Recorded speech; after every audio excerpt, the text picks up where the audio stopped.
Welcome to Sleepless Folks.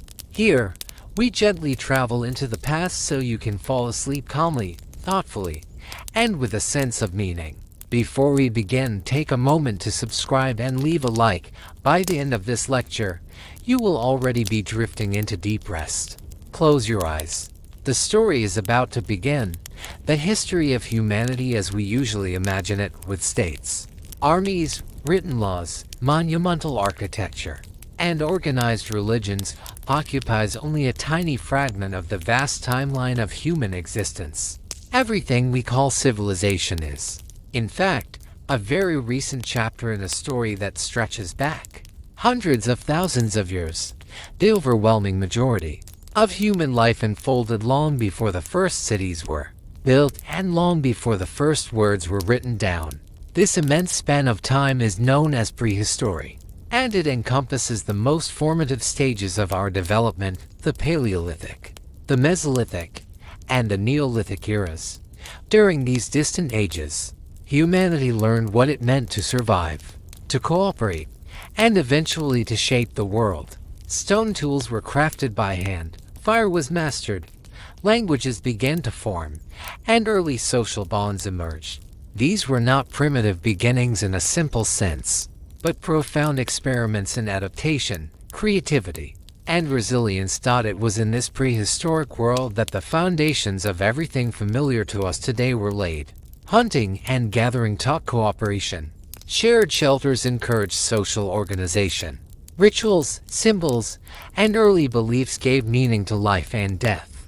Without these gradual developments, no later civilization, no temples, cities, philosophies, or sciences could ever have existed. Tonight, we begin our journey at the very roots of the human story, where history moves slowly, quietly, and patiently.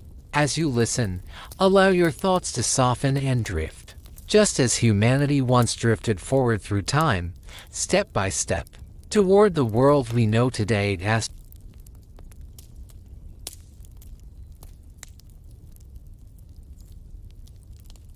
the Paleolithic Age.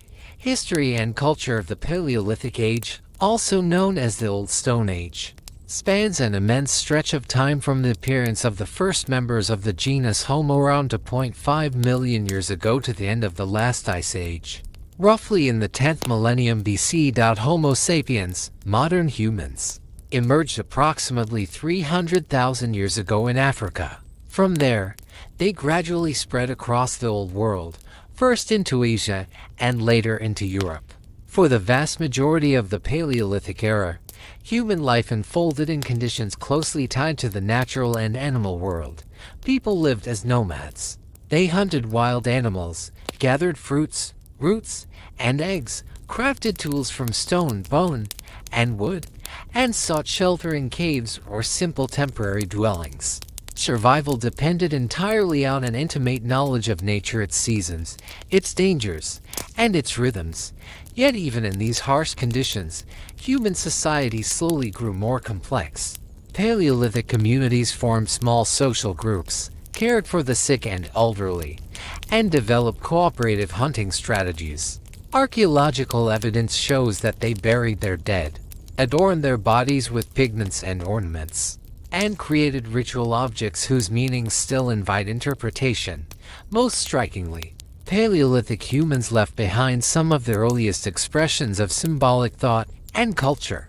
Cave paintings, such as those found at Lascaux in France, depict powerful images of animals: bison, horses, deer, rendered with remarkable skill and emotional depth.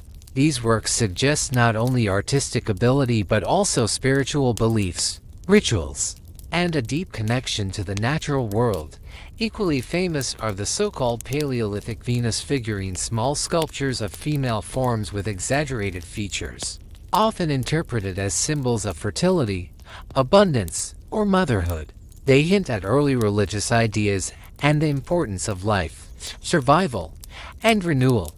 Together, these traces reveal that long before cities, writing, or agriculture, humans were already thinking symbolically, creating art, honoring the dead, and searching for meaning. The foundations of culture, spirituality, and social life were laid deep in the Paleolithic past, forming the invisible roots of all later civilizations.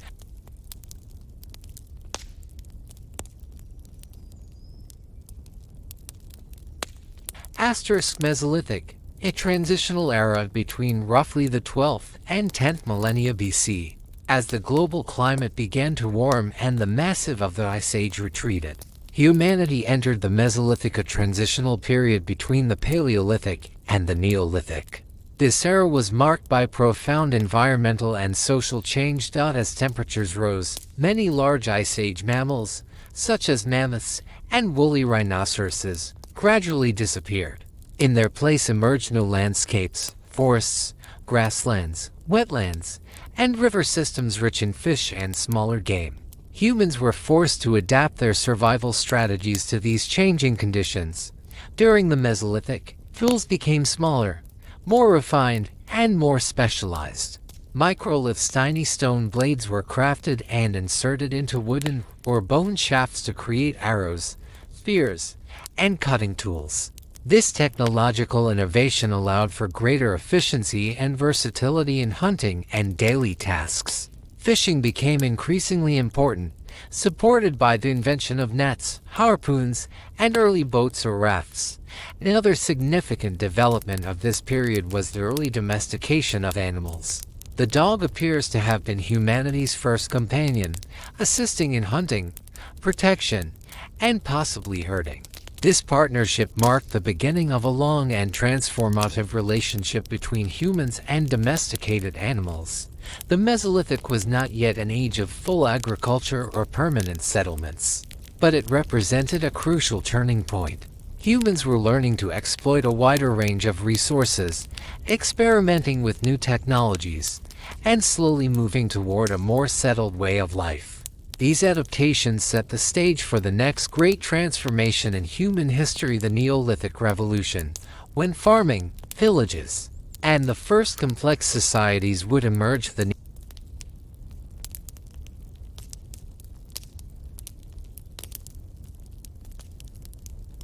Neolithic, the birth of agriculture. The decisive turning point in human development came with the Neolithic period, which began around 8000 BC in the Near East.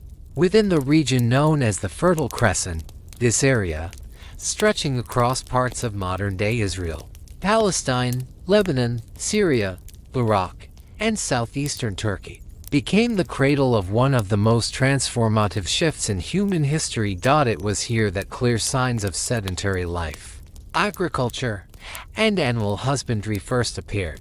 Humans began to deliberately cultivate crops such as wheat, barley, peas, and lentils. At the same time, they domesticated animals, initially sheep and goats, followed later by cattle and pigs. This profound transformation, known to historians as the Neolithic Revolution, fundamentally reshaped human society and forever altered the relationship between people and the natural world. The key difference between agricultural societies and earlier hunter-gatherer groups lay in control over food production. Humans were no longer entirely dependent on what nature happened to provide. Instead, they began producing their own food, which made it possible to store surplus resources, sustain larger populations, and establish permanent settlements. For the first time, life became more predictable, structured around planting and harvesting cycles rather than constant migration. Yet this new stability also introduced new challenges. Communities now had to protect crops, manage shared resources, and organize collective labor. With agriculture came the need for planning, cooperation, and social coordination. It was during the Neolithic that the first true villages emerged. One of the earliest known examples is Ur-Nammu, located in northern modern-day Iraq. This early Neolithic settlement featured rectangular mud brick houses, cultivated fields, and domesticated animals, reflecting a fully sedentary way of life. Even more complex and striking was the settlement of Çatalhöyük in Anatolia, in present-day Turkey, dating to the 7th millennium BC. Here, houses were built tightly against one another, without doors at ground level. Instead, residents entered their homes through openings in the roofs. Inside these dwellings, archaeologists have discovered altars, wall paintings, and sculptural elements, revealing a rich symbolic and religious life woven into everyday domestic space. At the same time, Neolithic cultures were developing independently in other parts of the world. In Europe, the Tripolian culture spread across what is now Ukraine, Moldova, and Romania. Some Tripolian settlements grew to enormous sizes, covering up to 100 hectares. Their inhabitants practiced agriculture, produced finely decorated pottery, and built circular and rectangular houses arranged according to deliberate settlement plans. In China, parallel developments gave rise to the Yangshao Neolithic culture in the Yellow River Valley. These communities cultivated millet, raised pigs, produced pottery with geometric designs, and likely practiced early forms of irrigation. Importantly, these societies developed independently, without direct influence from the Near East, demonstrating that the transition to agriculture occurred simultaneously in multiple regions of the world. Thus, during the Neolithic period, the foundations were laid for nearly all the defining features of later civilizations: food-producing economies, permanent settlements, population growth, social stratification, religious practices, architecture, and division of labor.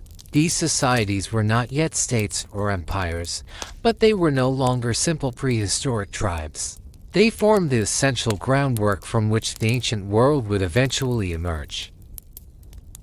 Following the Neolithic Revolution and the establishment of early agricultural communities, humanity took its next great step: the rise of civilizations. Complex, organized societies defined by political authority, social hierarchies, religious systems, monumental architecture, and, most importantly, the invention of writing.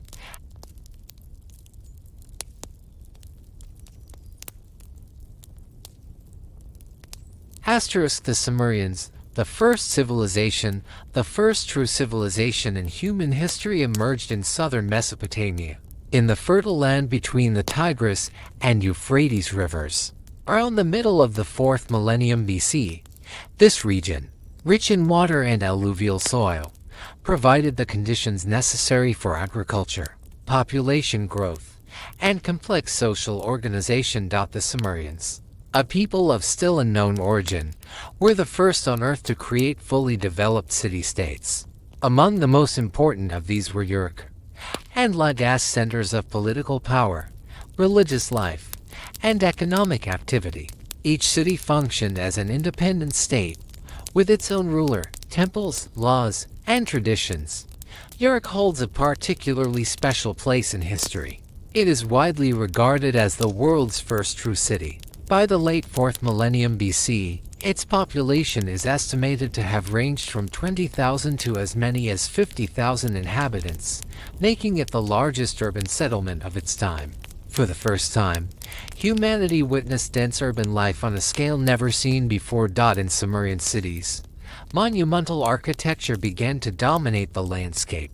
Massive temple complexes, including the earliest ziggurats, rose above residential districts, symbolizing the close connection between religion and political authority.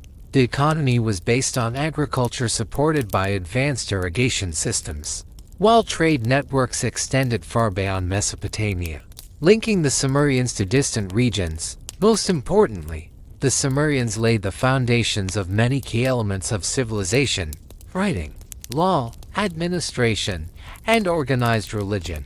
Their invention of cuneiform writing allowed information to be recorded, contracts to be enforced, and knowledge to be preserved across generations.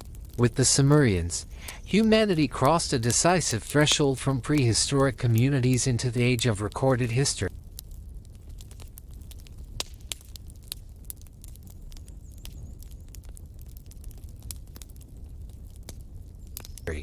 Uruk and Enheduanna. The rise of urban civilization. Uruk was one of the most remarkable achievements of early human history.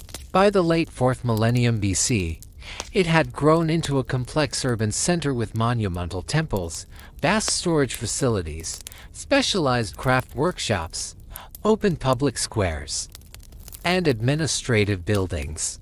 This was not simply a large settlement, but a living system where religion, economy, labor, and governance were tightly interwoven. It was in Uruk, around 3300 BC, that humanity made one of its most decisive breakthroughs, the invention of writing.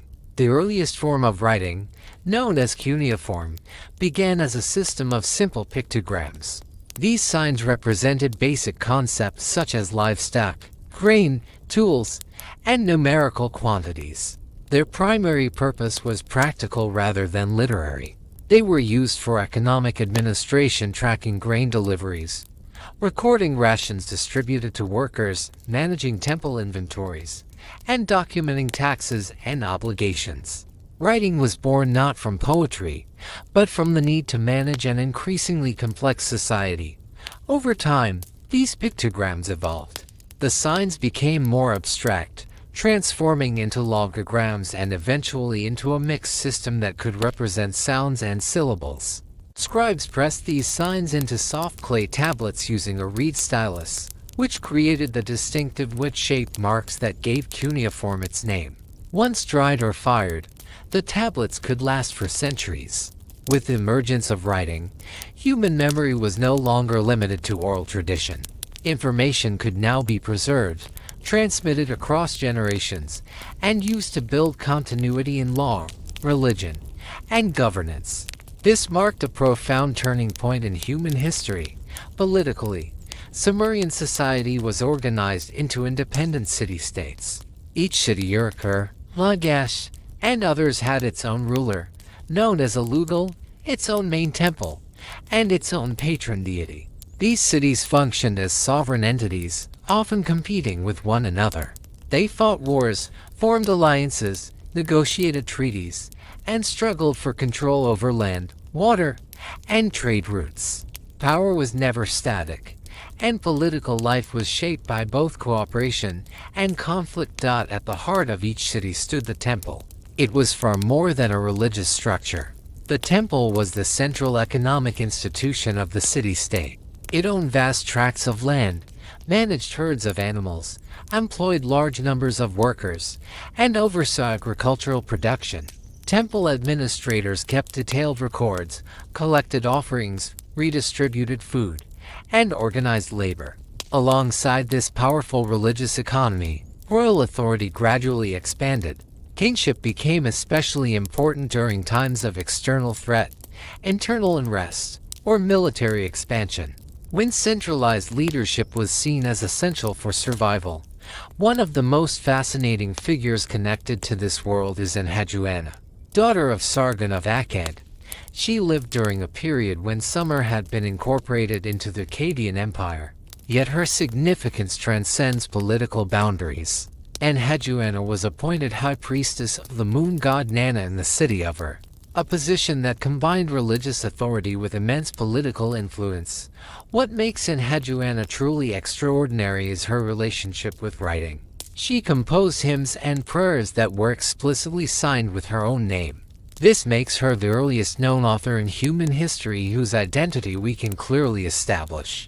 In her works, she did more than praise the gods. She expressed personal emotions, described political upheaval, reflected on exile and restoration, and articulated her own suffering and resilience. Her texts reveal a deeply human voice emerging from the ancient world. Through Enheduanna, writing became more than an administrative tool. It became a means of self-expression, ideological influence, and cultural continuity. Her hymns shaped religious thought for centuries and demonstrate how literacy could be used to legitimize power, unify belief systems, and preserve individual experience.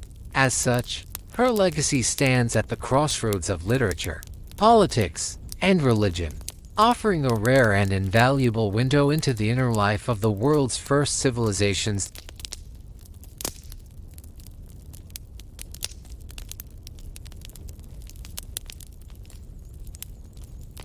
Ur-Nammu and the laws of Ur-Nammu, the birth of legal systems after the fall of the Akkadian Empire.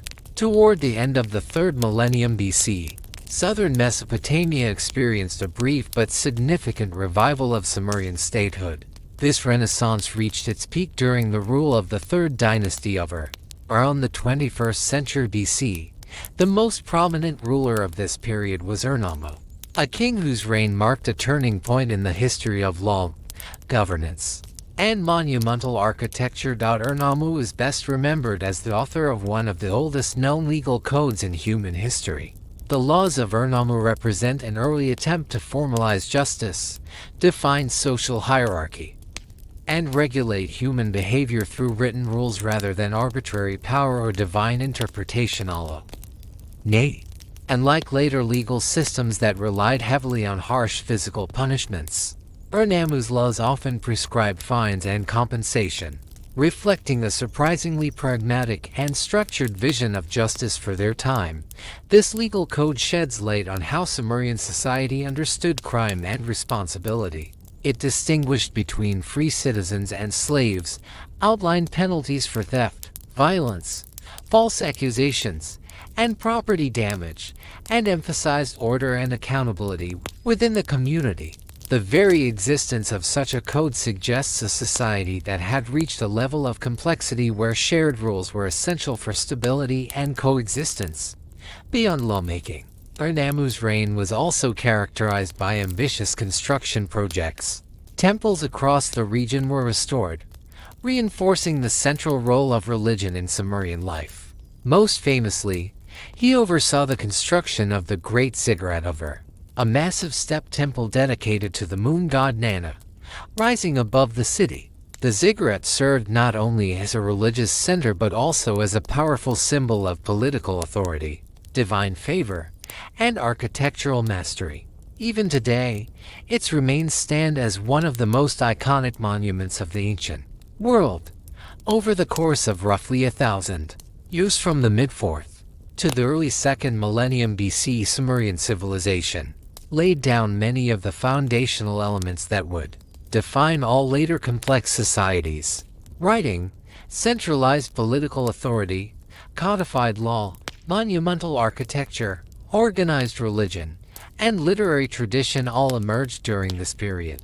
Importantly, these achievements did not arise within a single unified empire, but within a dynamic and often unstable network of independent city-states. Life in southern Mesopotamia during the latter half of the 3rd millennium BC was marked by frequent conflict. Sumerian city-states, despite sharing a common language, religious worldview, and cultural traditions, regularly fought one another over fertile land, access to water, trade routes, and political dominance. These rivalries shaped the region's history as much as its intellectual and technological achievements, yet it was precisely within this competitive and complex environment, between the rivers Tigris and Euphrates, that humanity first learned not only to control nature through agriculture and irrigation, but also to govern itself through laws, institutions, and shared systems of meaning. The legacy of Ur-Nammu and the Sumerian world is not merely ancient history, it is the deep foundation upon which all later civilizations were built.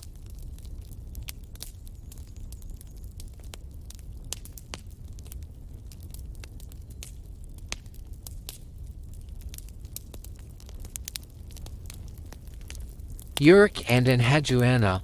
The rise of cities and written culture. Uruk stands as one of the greatest turning points in human history. It was not merely a settlement, but a fully developed urban center, where many of the defining features of civilization first came together. Within its walls rose monumental temples, vast storage facilities, specialized craft workshops, open public squares, and administrative buildings that coordinated the life of tens of thousands of people. These structures reflect a society that had moved far beyond subsistence living and entered an age of organization, planning, and institutional power. Around 3300 BC, it was in Uruk that humanity's first known writing system emerged, cuneiform. The earliest written signs were simple pictograms, visual symbols representing objects such as grain, livestock, tools, and numerical quantities. Writing was initially a practical tool, created to serve economic needs. It recorded deliveries of barley, distribution of rations, temple offerings, labor obligations, and early forms of taxation. In essence, writing was born not from poetry or myth, but from administration. Over time, these pictograms evolved into a more complex system.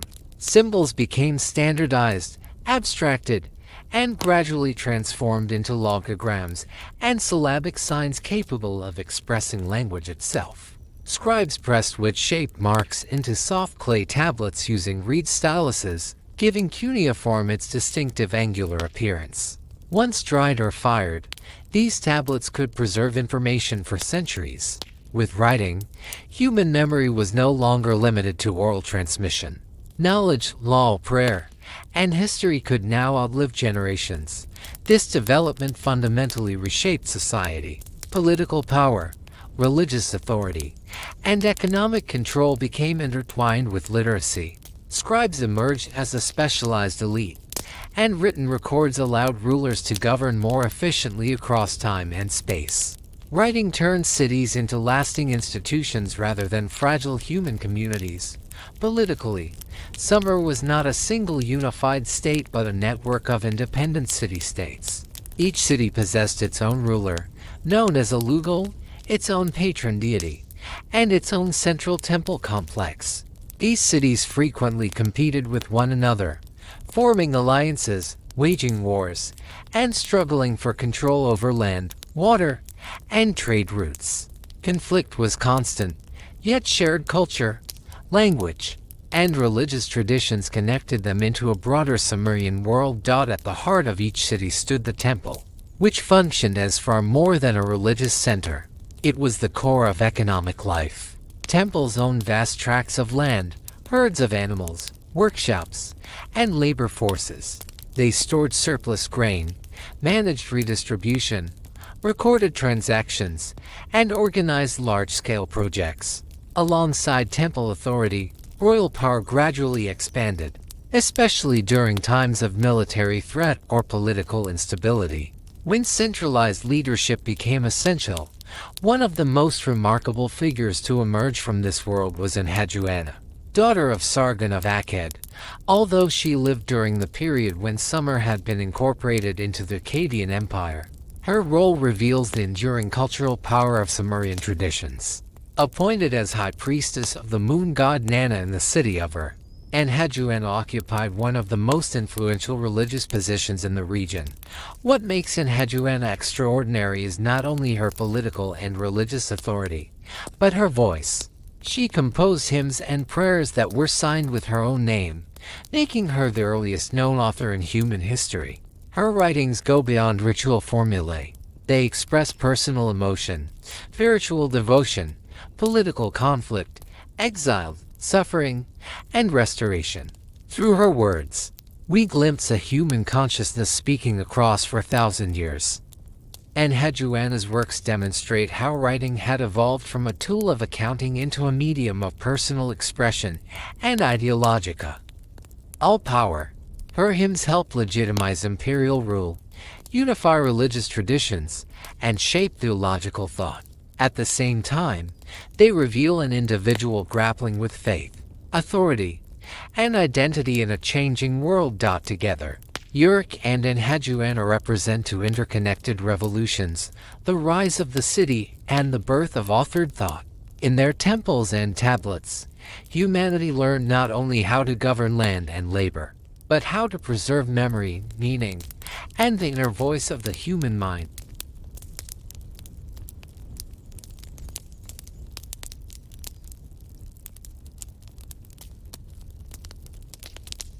3. The Golden Age of Sumer. After the collapse of the Akkadian Empire, Mesopotamia did not descend into permanent decline. Despite political fragmentation, destruction caused by climate stress, and invasions by mountain tribes known as the Gutians, The southern lands between the Tigris and Euphrates began to recover by the early 21st century BC. This period is known as the era of the Third Dynasty of Ur, a time often described as a Sumerian Renaissance. It was an attempt to restore, organize, and synthesize the cultural achievements of earlier centuries. The rulers of Ur-3 sought not only to revive Sumerian traditions but to systematize them into a coherent and enduring state structure. The Third Dynasty of Ur ruled approximately from 2112 to 2004 BC. Its founder was Ur-Nammu, a powerful and capable leader who succeeded in expelling the Kushans and reuniting southern Mesopotamia. He proclaimed himself king of Sumer and Akkad, a highly symbolic title that emphasized continuity with both the ancient Sumerian heritage and the imperial legacy of Akkad. This marked the beginning of what historians call the Sumerian-Akkadian cultural synthesis. In practical terms, this synthesis meant bilingual governance. Akkadian continued to function as the language of administration and state power, while Sumerian was preserved as the sacred language of religion, literature, and temple education. Inscriptions on temples and palaces appeared in both languages, and scribes were trained to master each. Religious traditions were interpreted through the lens of imperial ideology, while Akkadian principles of centralized authority were woven into the administrative system.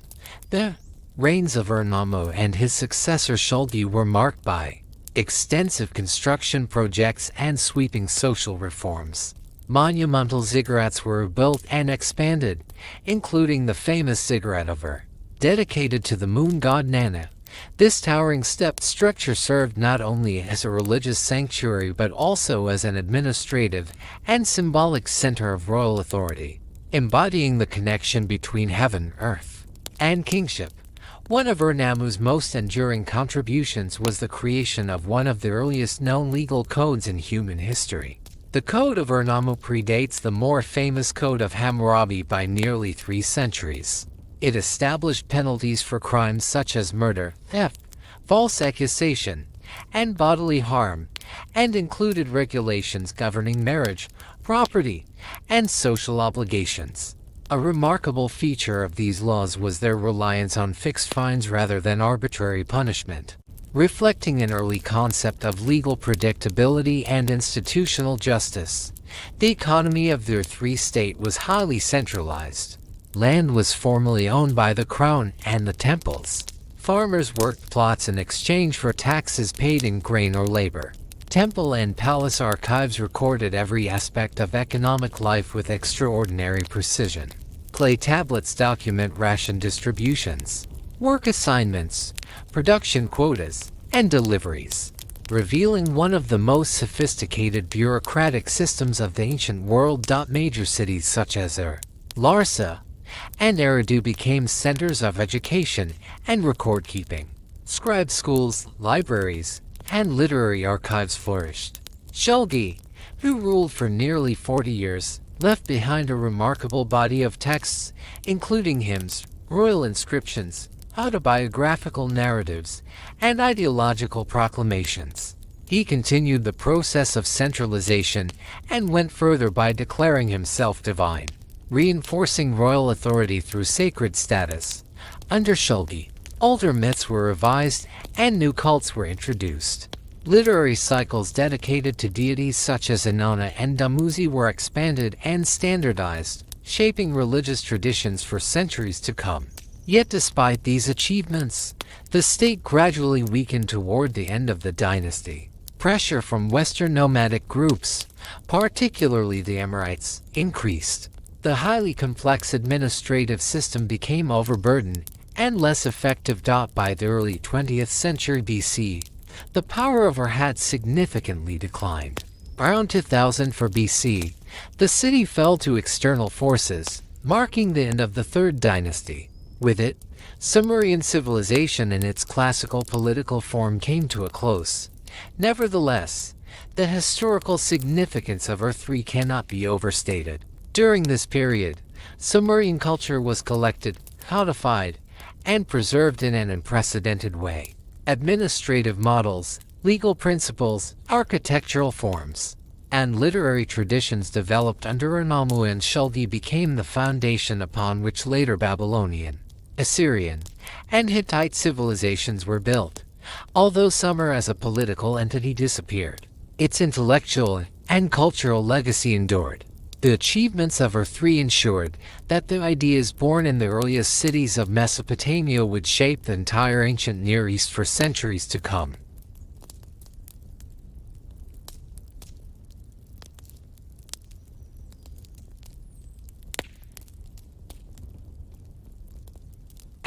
Ancient Egypt, culture, religion, and the birth of sacred kingship. While the civilizations of Sumer and Akkad were taking shape in the valleys of the Tigris and Euphrates, building cities, forming empires, and composing the earliest laws, another great civilization was emerging independently along the banks of the Nile.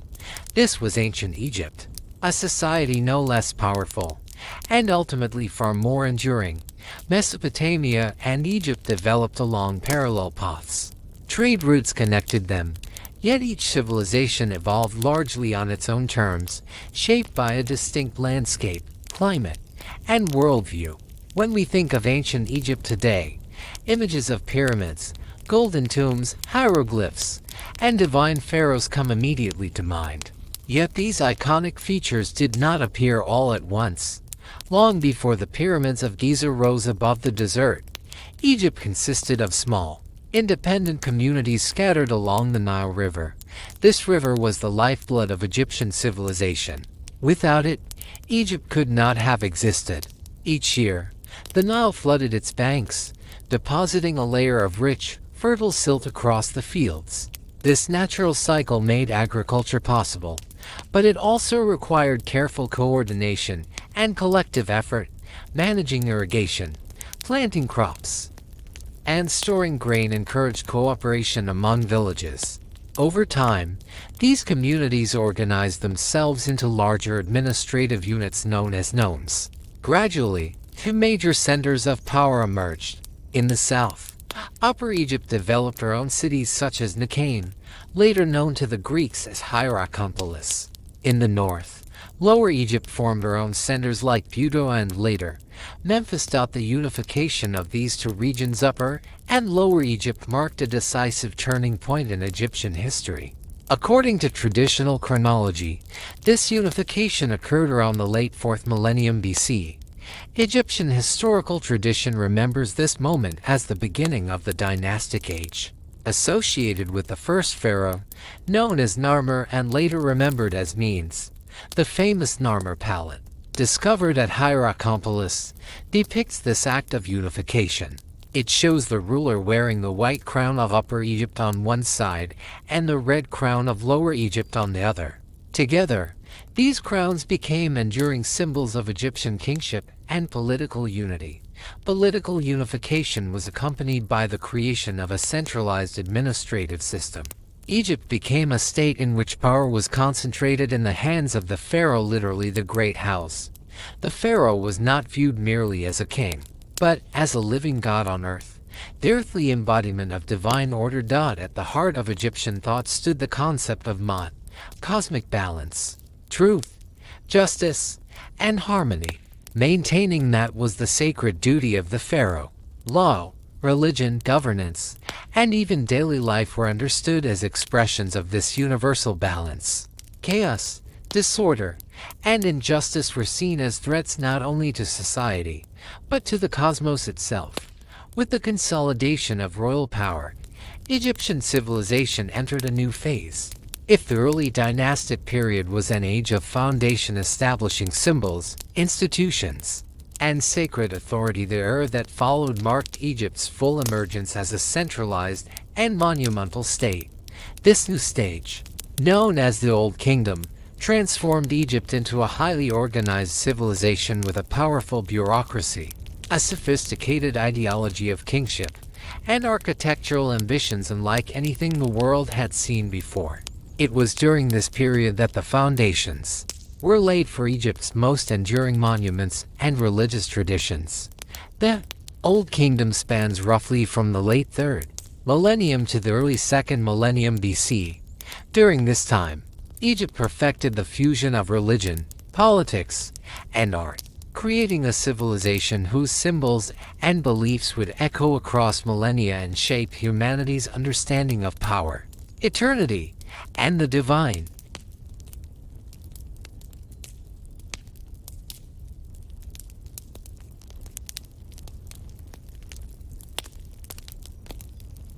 The Old Kingdom, Pyramids and Pharaohs. This period marks the rule of Egypt's third, fourth, fifth, and sixth dynasties and represents one of the most iconic eras in ancient history. It was during this time that the monuments most closely associated with ancient Egypt were created, the pyramids, which remain enduring symbols of human ambition, divine kingship, and architectural mastery. The beginning of the Old Kingdom is traditionally associated with Pharaoh Djoser of the Third Dynasty. His reign is remembered for a revolutionary breakthrough in architecture. In the necropolis of Saqqara, the world's first monumental stone pyramid was constructed, the Step Pyramid of Djoser. This structure was far more than a royal tomb. It was an entire ceremonial complex, combining religious, administrative, and funerary functions into a single, carefully planned space. The project was designed and overseen by Imhotep, a priest, physician, and architect whose legacy would endure for millennia. The Step Pyramid marked a decisive shift from earlier mud brick tombs to large-scale stone construction.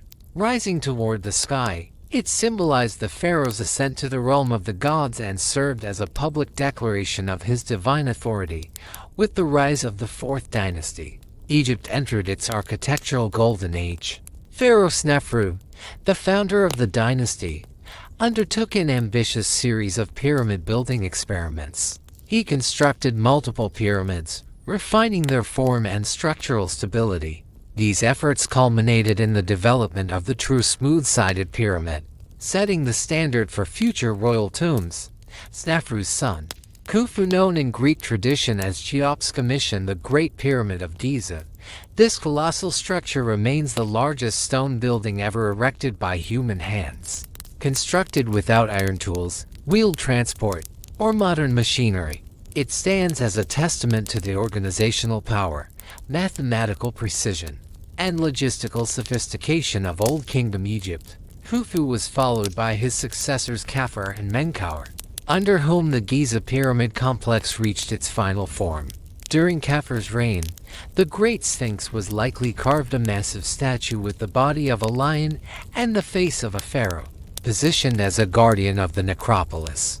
The Sphinx embodied royal power, divine protection, and eternal vigilance. Such monumental projects were possible only within a highly centralized and tightly controlled state system. The authority of the pharaoh was absolute. He was not regarded as a mere human ruler, but as a living manifestation of divine order, the cosmic principle of truth, balance, harmony, and justice. The pharaoh served as the intermediary between the gods and humanity, responsible for maintaining universal order through his rule. All land, water, harvests, and labor were considered the property of the crown. This belief formed the ideological foundation of the Old Kingdom. Stability, prosperity, and abundance were understood to flow directly from the righteous rule of the king. Alongside this ideology, a complex bureaucratic apparatus developed. Specialized officials managed taxation, agricultural production, labor organization, construction projects, and the distribution of resources. Administrative centers spread throughout the Nile Valley, and writing hieroglyphs became an essential tool of governance, record-keeping, and control. Despite the association of the pharaoh with eternal life and divine splendor, daily life in the Old Kingdom was shaped by discipline, labor, and social order. Society functioned as a carefully coordinated system in which loyalty, obligation, and hierarchy were fundamental values. It was during the Old Kingdom that the core myths, symbols, religious concepts, and artistic conventions of Egyptian civilization took definitive form. These ideas would endure for nearly 2,000 years, shaping Egyptian culture long after the last pyramid was built.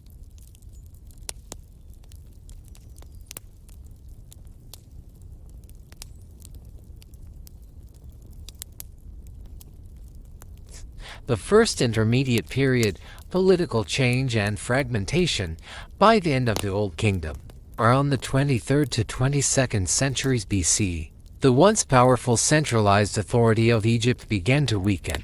This decline did not happen suddenly, nor was it caused by a single factor.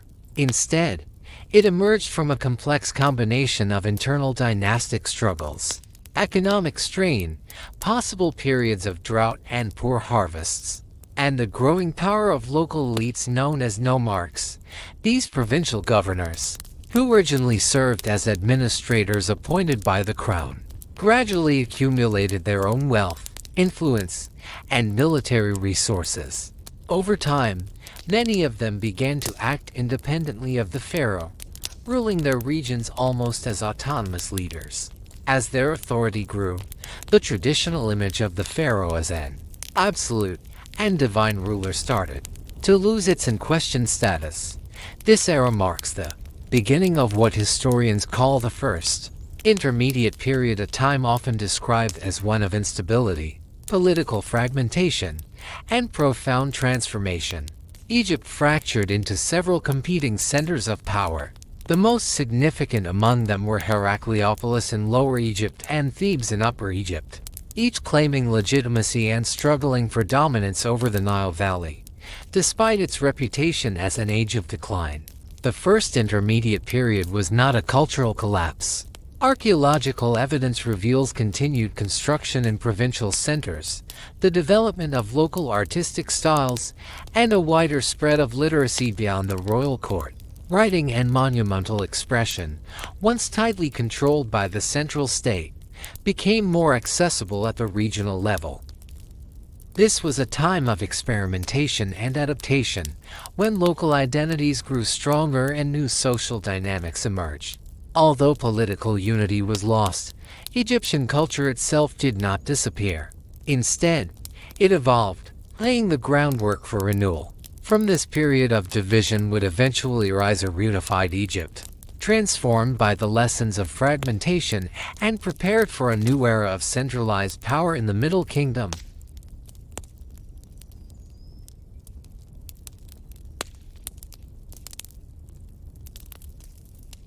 The Middle Kingdom, stability and renewal. Around the beginning of the 21st century BC, a new political force emerged in Upper Egypt, centered in Thebes. From this region arose a dynasty that gradually subdued rival powers and restored unity to the fragmented land. The founder of this renewal was Mentuhotep II of the 11th dynasty. Through a combination of military success, political consolidation, and religious legitimacy, he reunified Upper and Lower Egypt. With his reign began what historians call the Middle Kingdom, a period lasting approximately from 2040 to 1780 BC. This era is often regarded as the second classical age of Egyptian civilization, although the Middle Kingdom did not produce pyramids comparable to those of Giza. It marked a profound phase of internal development. The state strengthened its administrative system, reformed governance, and achieved cultural cohesion. Unlike earlier periods, the pharaohs of the Middle Kingdom invested heavily in the provinces. Fortresses were built along borders, roads and irrigation canals expanded agricultural capacity, and temples and tombs appeared far beyond the old capital of Memphis. The political and spiritual center of Egypt shifted decisively to Thebes, which became the heart of religious life. One of the defining features of the Middle Kingdom was the rise of a professional bureaucracy. Administration was no longer merely an extension of royal authority but evolved into a stable institutional system. Scribes, officials, estate managers, military officers, and temple administrators formed a new elite. Their growing importance is reflected in art and inscriptions, where these figures increasingly appear alongside kings, depicted with dignity and individual identity. Equally significant was a transformation in religious thought. During this period, the cult of Osiris, god of death, resurrection, and the afterlife became central to Egyptian belief. In earlier times, eternal life after death had been largely reserved for the pharaoh alone. Now, The promise of the afterlife gradually expanded to include ordinary people, anyone who lived in accordance with the principle of cosmic order, truth, and justice could hope for salvation. The myth of Osiris, murdered and restored to life, became the dominant religious narrative of the age. Funerary literature expanded, including early versions of texts describing the journey through the afterlife. Moral conduct, personal responsibility, and inner integrity gained new importance. The Middle Kingdom was also a golden age of literature and philosophical reflection. Texts from this time contemplate suffering, injustice, fate, and the fragility of human existence. The pharaoh, while still sacred, was no longer portrayed as distant and divine in the same absolute sense. Kings were increasingly depicted as diligent, just rulers burdened with responsibility rather than untouchable gods. In this way, the Middle Kingdom represents far more than a political restoration. It was a deep rethinking of Egyptian statehood, religion, and the relationship between power and humanity. It demonstrated that civilizations do not only rise and fall, but can also renew themselves, sometimes emerging wiser, more balanced, and more humane than before.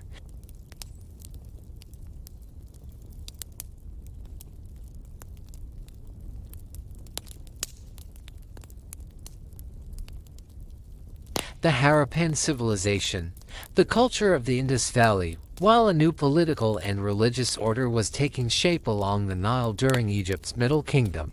Far to the east beyond the Iranian plateau, another great and enigmatic civilization was flourishing along the banks of the Indus River. This civilization is known today as the Indus Valley Civilization, or the Harappan Civilization, named after the first archaeological sites where its remains were discovered. It developed independently of both Mesopotamia and Egypt and existed alongside them as one of the three great cradles of the ancient world. Despite its immense scale and sophistication, the Harappan civilization remains less well understood than its contemporaries. The primary reason is that its writing system has never been deciphered, and inscriptions are relatively scarce. Yet archaeology leaves no doubt. This was a fully developed civilization with advanced urban planning, engineering, trade, and social organization. The Harappan civilization reached its height roughly between the 3rd and early 2nd millennia BC, stretching across vast territories of what is now eastern Pakistan and northwestern India. Its most famous and extensively studied cities are Harappa and Mohenjo-daro, both located in the fertile Indus River basin. These cities were unlike anything seen before. They were carefully planned and systematically organized, featuring straight streets laid out in grid patterns, sophisticated drainage systems, water supply networks, and standardized construction. Mohenjo-daro, whose name in the Sindhi language means Mound of the Dead, is especially remarkable. The city was divided into two main zones, or raised citadel, likely serving administrative and ritual functions, and a lower city where the majority of the population lived. Within the citadel stood a monumental structure known as the Great Bath, a large rectangular basin lined with brick, waterproofed with bitumen, and equipped with steps and drainage. This structure appears to have played a ritual role, possibly associated with purification ceremonies, indicating the importance of water not only in daily life but also in spiritual practice. The rationality of Harappan urban design continues to astonish modern researchers. Streets intersect at right angles, residential blocks are neatly arranged, and buildings are constructed from fired brick, in notable contrast to the sun-dried bricks common in Mesopotamia. Almost every house had access to water and sanitation, including private wells and covered drains connected to the citywide sewage system. This level of public hygiene was unmatched in the ancient world for thousands of years. These were not simple settlements, but true cities, managed according to a centralized though still mysterious system of governance. One of the most striking features of the Harappan civilization is what we do not see. There are no colossal palaces, no monumental temples, no grand statues of kings or gods, no triumphal inscriptions celebrating conquest or divine authority. Instead, The archaeological record suggests a culture that prioritized order, infrastructure, production, and trade over dynastic power and military display. Trade networks connected the Indus cities with Mesopotamia, Central Asia, and possibly the Persian Gulf. Archaeologists have discovered seals bearing animal imagery and short inscriptions, likely used for identification, ownership, or administrative control. These seals are among the most important sources of information about the Harappan writing system. Despite decades of study, the script remains undeciphered, leaving the civilization's language, beliefs, and political structure largely unknown. Around the early 2nd millennium BC, the Harappan civilization began to decline. The reasons are still debated, but evidence points to a combination of factors: climatic shifts, changes in the course of the Indus River, soil degradation, weakening of centralized systems, and the collapse of long-distance trade networks, and like the dramatic collapses seen in Mesopotamia or later empires, the decline of the Harappan civilization appears to have been gradual. Cities were slowly abandoned, standardized production declined, and administrative cohesion weakened. Yet the population did not vanish. For centuries afterward, communities continued to live in the region, carrying forward elements of Harappan culture. In this sense, the Indus Valley civilization represents one of the highest achievements of early urban life. Its cities remind us that civilization is not defined solely by kings, temples, or conquest, but by water management, roads, brickwork, sanitation, and collective organization. A closer look at Harappan urban layouts reveals remarkable consistency across vast distances. From Harappa to Lothal, cities followed shared architectural and engineering principles, suggesting a common cultural framework transmitted through skilled builders, craftsmen, and possibly formal systems of training. Urban life was carefully structured. Narrow lanes with drainage channels, intersections that may have hosted workshops or markets, and multi-story homes with courtyards and staircases created an environment optimized not for spectacle, but for functionality and comfort. The absence of ostentatious luxury suggests a more horizontal social structure, with less emphasis on royal display. Economically, many Indus cities functioned as centers of production and trade.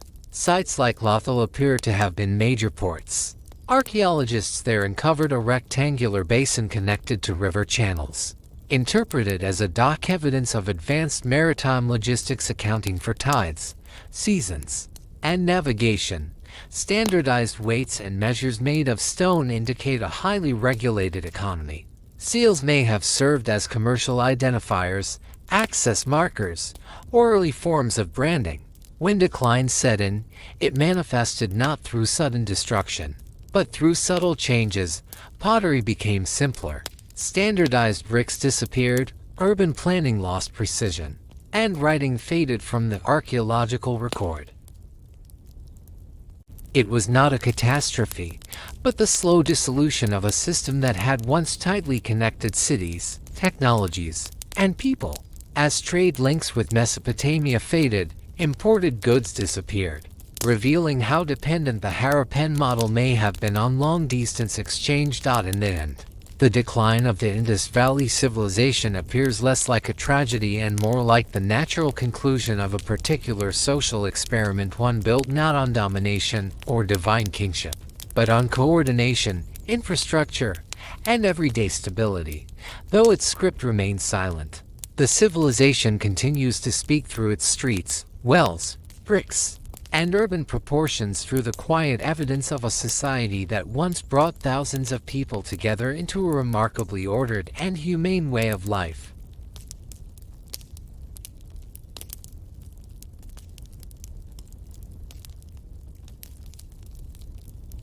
Early Chinese civilization. Before the Giza dynasty, foundations of an ancient world. We now continue our journey and move from the refined and enigmatic civilization of the Indus Valley to another equally ancient and distinctive cradle of human culture, the Valley of the Yellow River. It is here, in northern China, that one of the world's oldest continuous civilizational traditions began to take shape, developing steadily over millennia and enduring in recognizable form up to the present day. At this early stage, China had not yet formed empires or dynastic states as we later understand them. Yet the foundations of Chinese civilization were already emerging: systematic agriculture, early bronze production, ancestor worship, ritual practices, and the first signs of centralized authority. These elements would become the enduring pillars of Chinese society, while Mesopotamia, Egypt, and the Indus region experienced the rise and fall of early states. The river valleys of the Yellow River and the Yangtze were nurturing cultural traditions that followed their own path of development. Written records from this distant era are extremely scarce, but archaeology allows us to reconstruct the lives of the communities that stood at the origins of Chinese civilization. One of the most significant late Neolithic cultures in China was the Longshan culture, which flourished roughly between the 3rd and 2nd millennia BC in what are now the provinces of Shandong, Hunan, and Shaanxi. This society practiced advanced agriculture, cultivated millet, raised pigs, and used oxen as draft animals. It is particularly famous for its remarkable black pottery, thin, elegant vessels sometimes described as eggshell pottery due to their extraordinary delicacy and technical precision. The Longshan people built fortified settlements surrounded by rammed earth walls and defensive ditches. Archaeological evidence points to emerging social differentiation. Some burials contain jade ornaments, bronze objects, and finely crafted goods, while others are much more modest. This suggests the early formation of elite groups and a society already moving beyond simple tribal organization toward a proto-state structure. Religious and ritual practices also played a growing role. Archaeologists have uncovered ritual pits, evidence of sacrifices, and early forms of ancestor worship. In some sites, primitive pictographic symbols carved onto bones or pottery have been found. These markings do not yet constitute a full writing system, but they reveal early attempts to record information or encode sacred meaning. It is from this cultural environment that the legendary Giza dynasty may have emerged. According to later historical texts such as the Shujing and the Bamboo Annals, the Giza dynasty represents the first hereditary dynasty in Chinese tradition. However, its historical existence remains debated. The written accounts were composed centuries later, and direct archaeological evidence for the dynasty itself is limited. Nevertheless, excavations at the Uruk site, dating to the transition between the 3rd and 2nd millennia BC, provide compelling evidence for the existence of an early centralized society in this region. Uruk reveals a carefully planned settlement with palace foundations, bronze ritual vessels, jade artifacts, and elite burials. The scale and organization of the site suggests centralized authority, labor coordination, and complex ritual life. While it cannot be stated with absolute certainty that Uruk was the capital of the Giza dynasty, its chronological placement and material culture closely match the descriptions found in traditional sources. At the very least, it confirms that by this time China had already entered the Bronze Age and developed societies capable of large-scale construction, ritual governance, and social hierarchy. This period marks China's transition out of the Neolithic world and into a new historical phase. Concepts that would define Chinese civilization for centuries were already present: reverence for ancestors, the sacral nature of political authority, ritual order, and the belief that harmony between heaven, earth, and humanity was essential for social stability. Even before the rise of fully documented dynasties, the foundations of Chinese civilization had been firmly laid quietly, methodically, and with a continuity that would become one of its defining characteristics.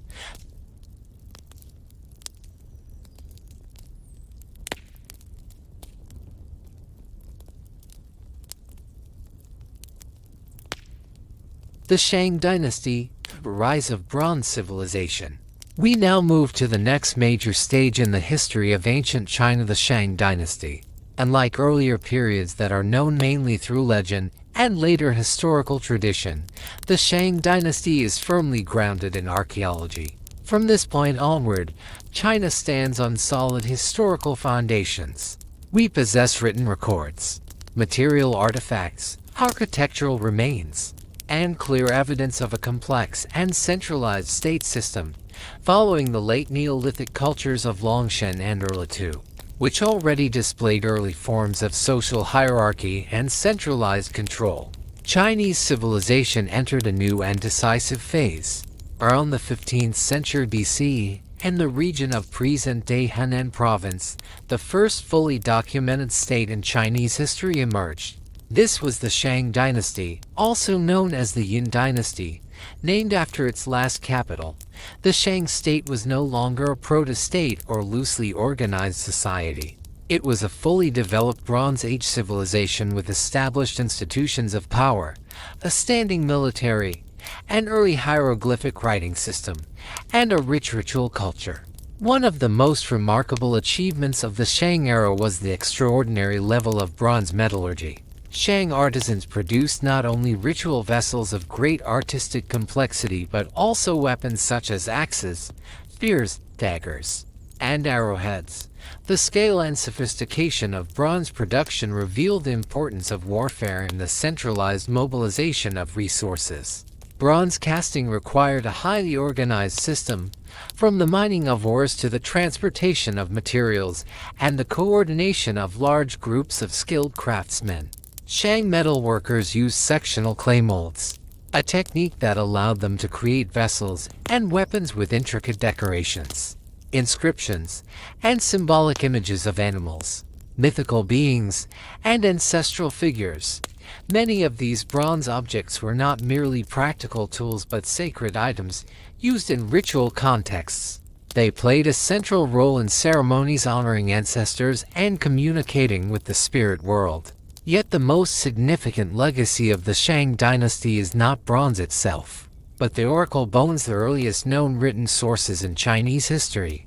Oracle bones were typically cattle shoulder blades or turtle shells. On their surface, priests engraved questions addressed to ancestors and deities, asking about harvests, weather, military campaigns, illnesses, or the well-being of the king. After ritual heating, the resulting cracks were interpreted as divine responses, and the outcomes were inscribed next to the original questions. These inscriptions represent the earliest form of Chinese writing and offer an unparalleled window into the daily concerns, religious beliefs, and political structure of Shang society. The use of oracle bones reveals the deeply centralized and sacred nature of Shang power. Only the royal house had the authority to consult the spirits and record their answers in written form. This united political authority and religious function into a single system, where the king acted simultaneously as ruler, high priest, and mediator between humans and the ancestral realm. The heart of the Shang state was its capital, commonly referred to as Yin. This city served as the political, religious, and economic center of the dynasty. Archaeological excavations reveal royal palaces, workshops, storage facilities, temples, burial grounds, and military arsenals. The urban layout suggests careful planning and administrative control. Evidence points to a developed bureaucracy capable of collecting tribute, delegating authority to regional leaders, and maintaining detailed records. Royal tombs from the Shang period are among the most striking archaeological discoveries in ancient China. These massive burial complexes contain vast quantities of grave goods, including bronze vessels, weapons, jade objects, and ritual items. In many cases, human and animal sacrifices accompanied the deceased king. Concubines, warriors, horses, and even chariots were buried alongside him. This practice reflects the belief that royal authority continued after death, and that the afterlife mirrored earthly rule. Through these customs, we see how tightly interwoven political power, ancestor worship, and beliefs about the afterlife were in Shang society. The king ruled not only through force or administration but through his exclusive connection to the ancestral spirits who legitimized his authority. In this way, the Shang dynasty represents the first historically proven expression of the ancient Chinese state model: centralized, ritualized, sacralized, and bureaucratic. Here, metallurgy and spirituality, writing and power, sacrifice, and governance were inseparably linked. Although the Shang dynasty would eventually fall around the 11th century BC, its political structures, religious concepts, writing system, and ritual traditions became the foundation upon which all later Chinese civilization was built.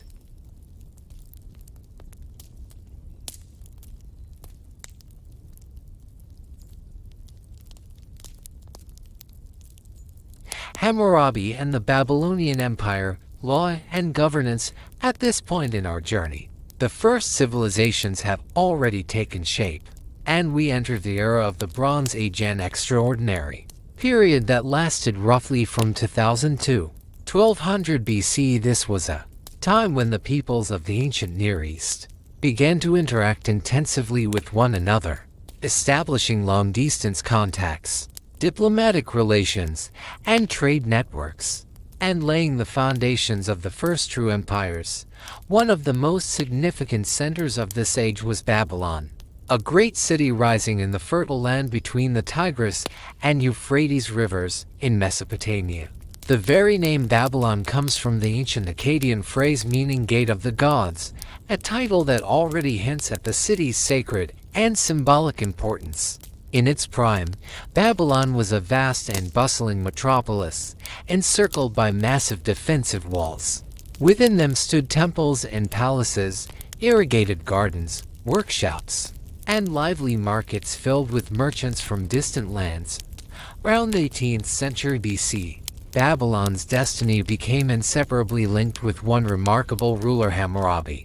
Ambitious, intelligent, and politically astute, Hammurabi transformed what had once been a relatively modest kingdom into a powerful empire. Through a combination of military campaigns, strategic alliances, and careful administration, he succeeded in bringing much of southern and central Mesopotamia under his control, uniting formerly independent city-states into a single political system. Yet Hammurabi's most enduring achievement was not his conquests, but his laws. Under his reign, one of the earliest and most comprehensive legal codes in human history was created and publicly proclaimed. This code has survived to our time, engraved on a massive black stone stele. Imagine this monument standing in a public place more than 3,500 years ago, covered with hundreds of lines of cuneiform script, openly displaying the rules by which society was to live. In principle, these laws were meant to be accessible to all. Any citizen could approach the stele, read the text, or have it read aloud, and know what was permitted, forbidden, and punished. From this code comes the famous phrase often summarized as an eye for an eye, a tooth for a tooth. But the laws of Hammurabi were far more complex than this single formula suggests. They regulated nearly every aspect of daily life, trade and agriculture, marriage and divorce, inheritance and property rights, penalties for theft and violence, and even professional responsibility. Builders could be punished if a poorly constructed house collapsed.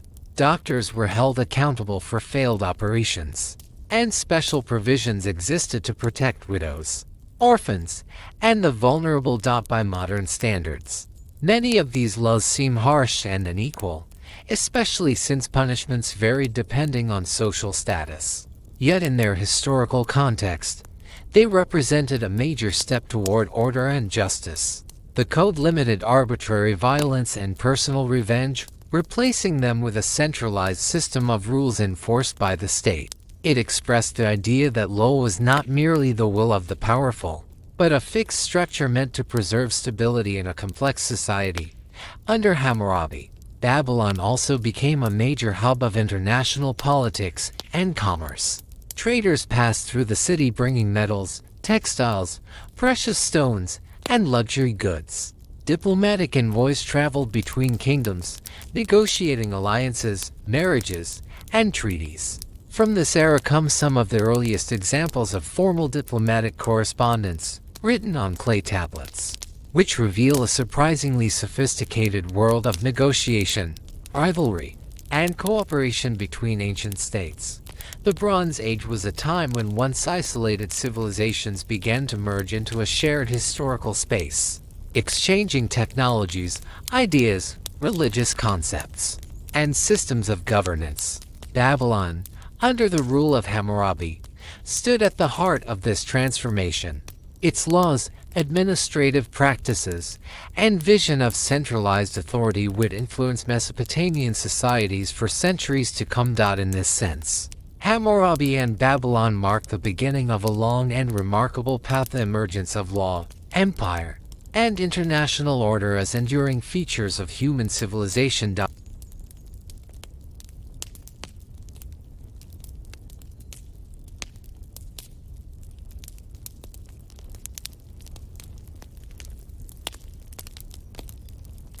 Assyria. The rise of military power. Now that we have explored the rise of Babylon and the reign of Hammurabi, it is time to move northward into Upper Mesopotamia, where one of the most formidable powers of the ancient world began to take shape. In the early 2nd millennium BC, in the valley of the Tigris River, on the territory of modern northern Iraq, the foundations of Assyria were laid. The heart of this emerging state was the city of Ashur, named after the supreme god of the Assyrians. At first, Ashur was a relatively modest settlement, deeply influenced by the cultures of the Sumerians and Akkadians. Its language, religious concepts, and administrative practices reflected this shared Mesopotamian heritage. Yet by the beginning of the 2nd millennium BC, Ashur began to assert itself as an independent and ambitious political entity. From its earliest stages, Assyrian society developed under conditions of constant external pressure. Surrounded by rival cities, nomadic groups, and competing powers, the Assyrians were forced to prioritize organization, discipline, and military readiness. Warfare was not an occasional activity, it was a central element of survival. This reality profoundly shaped Assyrian culture and would later define its historical reputation. Even in this early period, we can see the traits that would one day make Assyria feared across the Near East: a strong sense of hierarchy, centralized authority, efficient taxation, and an emphasis on obedience and order. The king was not merely a ruler but a figure chosen and supported by the gods, especially Ashur himself, whose will the king was believed to carry out on earth. However, early Assyria was not yet a vast empire. It was, above all, a trading power. Commerce played a crucial role in Assyrian expansion, particularly through long-distance trade networks. Assyrian merchants traveled hundreds of kilometers, especially into Anatolia, modern-day Turkey, where they established permanent trading colonies. The most famous of these colonies was Kanish, a major commercial hub. Archaeological excavations there have uncovered thousands of cuneiform tablets containing contracts, letters, legal disputes, marriage agreements, and business records. These documents provide remarkable insight into Assyrian economic life and reveal a society that valued written agreements, legal precision, and complex financial relationships. As Assyria grew wealthier and more confident, its rulers began to pursue a more assertive foreign policy. By the 15th century BC, Assyrian kings were conducting military campaigns against neighboring peoples, gradually expanding their sphere of influence. At the same time, royal ideology evolved. The king increasingly presented himself not only as a political leader but as a divinely inspired warrior, chosen to impose order on a chaotic world. This fusion of military authority and sacred legitimacy became one of the defining features of Assyrian power. War was framed not merely as conquest, but as a religious duty, a fulfillment of divine command. Victory proved the favor of the gods. Defeat signaled divine displeasure. Thus, early Assyria stands as an example of a state forged through discipline, trade, and constant struggle for survival. Within its institutions, a system was forming that would eventually give rise to one of the most efficient, ruthless, and organized military machines of the ancient world, although Assyria had not yet reached the height of its power.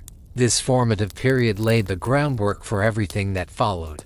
Administration, warfare, ideology, and economic organization were already tightly intertwined. In the centuries to come, these foundations would allow Assyria to transform from a regional power into a vast empire that reshaped the political landscape of the ancient Near East. As we continue our journey through the Bronze Age, we will now turn our attention to other major powers that emerged alongside Babylon and Assyria, states that played crucial roles in diplomacy, trade, and cultural exchange across the ancient world.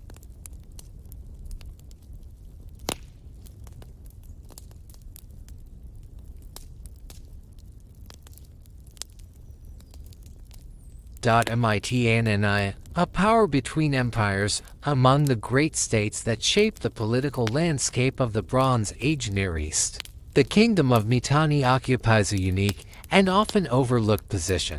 Alongside the Hittite Empire and Elam, Mitanni was one of the key powers whose influence extended across vast regions and whose fate was deeply intertwined with that of its neighbors. The kingdom of Mitanni emerged in the middle of the 2nd millennium BC in northern Mesopotamia and southeastern Anatolia, in territories that today correspond to northern Syria and southern Turkey. It rose to prominence in the power vacuum that followed the decline of the Old Babylonian kingdom, and for several generations became one of the dominant forces of the region. The population of Mitanni was ethnically complex. Its ruling elite appears to have been Indo-European in origin, while much of the population was closely related to the Hurrians, a people already well established in the area. This cultural fusion produced a distinctive political and military system, combining local traditions with innovations introduced by the ruling class.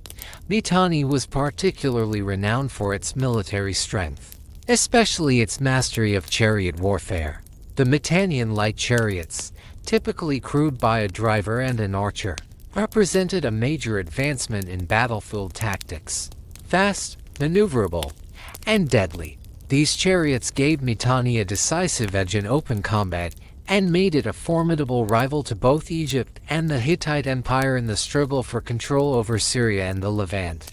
Beyond warfare, Mitanni played a crucial role in the diplomatic world of the Bronze Age. This was an era defined not only by conquest, but also by complex networks of alliances, treaties, and royal marriages. Mitannian kings actively participated in this international system, presenting themselves as equals to the great rulers of Egypt and Anatolia. Evidence of this diplomatic sophistication comes from the famous Amarna letters, a collection of clay tablets discovered in Egypt that preserve the correspondence between the Egyptian pharaohs and foreign rulers. Among these texts are letters exchanged with the kings of Mitanni, revealing negotiations over alliances, military cooperation, and dynastic marriages. Mitannian rulers gave their daughters in marriage to Egyptian pharaohs, strengthening political bonds and reinforcing mutual recognition between the great powers of the age. Through both war and diplomacy, Mitanni acted as a balancing force in the Near East, shaping the political equilibrium of the region for more than a century. Although the kingdom would eventually decline under pressure from the rising Hittite Empire and internal instability, its influence left a lasting mark on the military practices, diplomatic traditions, and cultural exchanges of the Bronze Age world. Mitanni stands as a reminder that ancient history was not shaped by a single dominant empire, but by a dynamic and interconnected system of states, each contributing in its own way to the development of early international politics.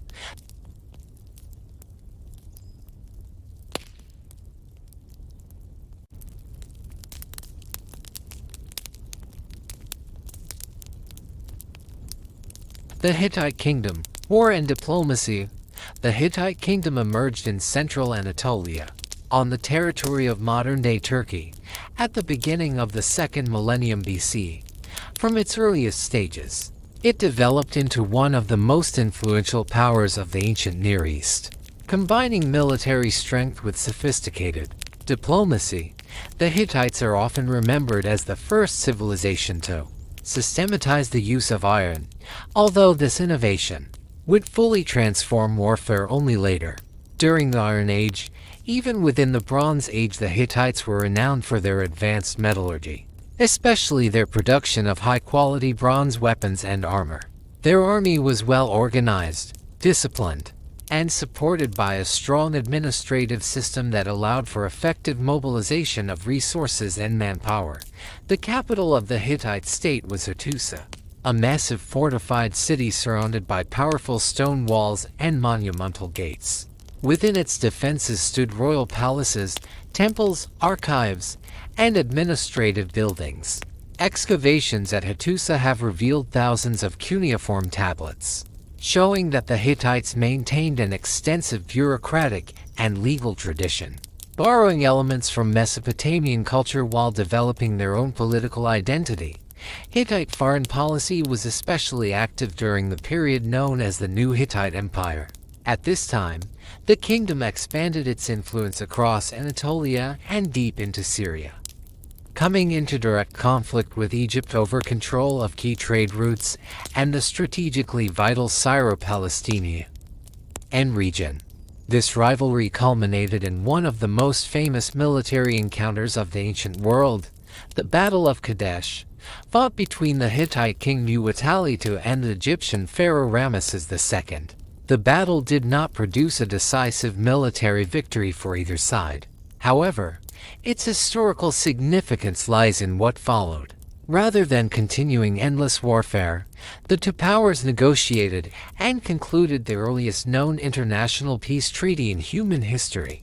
The Treaty of Kadesh formalized borders, established mutual recognition, and included clauses of alliance and non-aggression, marking a new stage in diplomatic relations between states.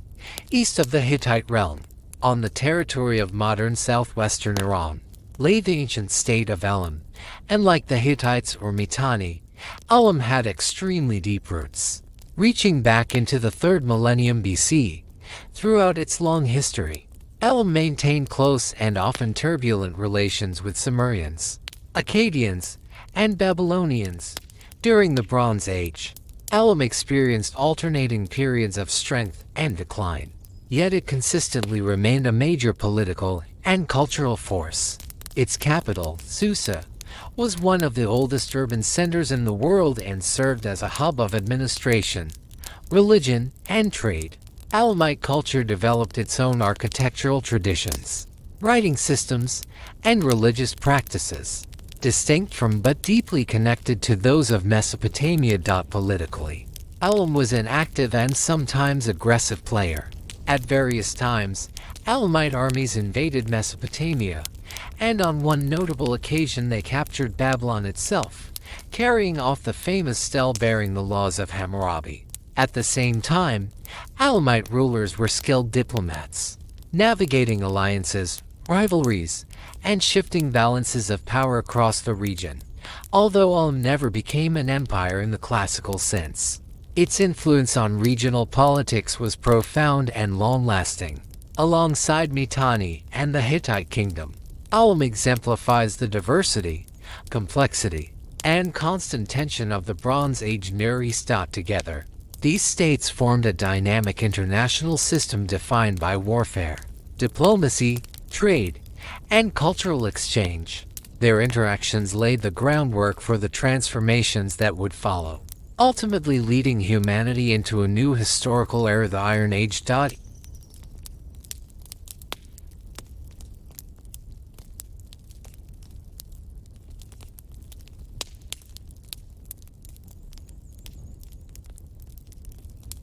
Egypt, cultural legacy of the New Kingdom. Continuing our exploration of Bronze Age civilizations in the ancient Near East.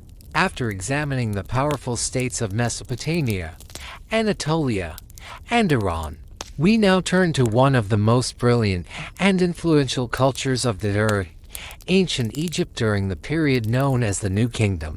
Between approximately 1550 and 1070 BC, Egypt reached the height of its political, military, and cultural power, becoming the dominant force of the Eastern Mediterranean world. The New Kingdom began with a decisive moment of national revival. During the Second Intermediate Period, parts of Egypt had fallen under the control of the Hyksos Western Semitic rulers who introduced new military technologies and disrupted traditional governance. Their expulsion was led by Pharaoh Mosiah, founder of the 18th dynasty, who restored Egyptian sovereignty and reunified the country. With this victory, Egypt entered an era of expansion, reform, and extraordinary cultural flourishing. One of the most prominent rulers of the early New Kingdom was Thutmose III, who came to power in the mid-15th century BC after a lengthy regency under his stepmother, Hatshepsut. Once he ruled independently, Thutmose III launched a series of ambitious military campaigns, conducting at least 17 expeditions into the Levant. His most famous victory came at the Battle of Megiddo, where he defeated a coalition of Canaanite rulers. Following this triumph, Egypt extended its influence deep into the Near East, reaching as far as the Euphrates River. Under Thutmose III, Egypt achieved the greatest territorial expansion in its entire history.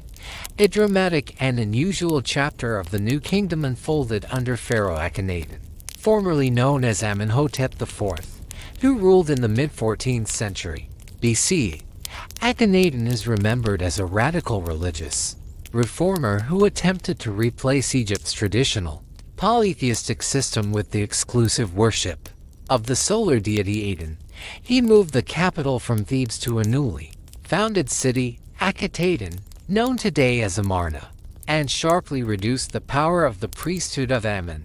This religious revolution was accompanied by a striking transformation in art, which abandoned rigid idealization in favor of more naturalistic and intimate scenes, including depictions of the royal family Akhenaten, his queen Nefertiti, and their children beneath the rays of the sun disk. Akhenaten's reforms, however, proved short-lived. After his death, the traditional religious order was restored. His young successor, Tutankhamun, ruled briefly in the late 14th century BC and formally abandoned the cult of Aten, returning authority to the priesthood of Amun. Although Tutankhamun himself accomplished little politically, his legacy became immortal in modern times through the discovery of his nearly intact tomb in 1922 by archaeologist Howard Carter. This extraordinary find revealed an unparalleled wealth of artifacts and provided invaluable insight into royal life, art, and beliefs of the New Kingdom. The embodiment of Egyptian imperial grandeur came with the reign of Ramesses II, also known as Ramesses the Great, who ruled for an astonishing 66 years in the 13th century BC. His reign was marked by monumental construction on an unprecedented scale. Temples such as the Ramesseum and the rock-cut sanctuaries of Abu Simbel, adorned with colossal statues and reliefs, served both religious and propagandistic purposes, proclaiming the power and divine status of the pharaoh. On the international stage, Ramesses II confronted the rising power of the Hittite Empire. Their rivalry culminated in the famous Battle of Kadesh around 1270 BC. Although neither side achieved a decisive victory, the conflict eventually led to a remarkable diplomatic achievement, the first known written peace treaty in history, preserved in both Egyptian and Akkadian versions. The treaty recognized the equality of the two powers and included clauses on mutual defense and the extradition of fugitives, setting a precedent for international diplomacy. Despite these achievements, the final centuries of the New Kingdom were marked by growing instability. Toward the end of the Ramesside period, Egypt faced economic decline, internal unrest among the priesthood and military, and increasing external threats. Among the most destructive challenges were the invasions of the so-called Sea Peoples, mysterious groups likely originating from the Aegean and Anatolian regions. These migrations devastated much of the eastern Mediterranean world, contributing to the collapse of several Bronze Age states. including the Hittite Empire. Under Pharaoh Ramesses III, Egypt managed to repel the Sea Peoples in a series of land and naval battles, preserving the kingdom from immediate destruction. Yet this victory proved to be the last major military success of Bronze Age Egypt. By the early 11th century BC, centralized authority had weakened, internal divisions intensified, and Egypt's influence abroad diminished significantly. Thus came the end of one of the most magnificent periods in Egyptian history. The new kingdom left behind an enduring legacy of art, architecture, religious thought, and political innovation, an inheritance that continues to inspire scholars, artists, and travelers to this day.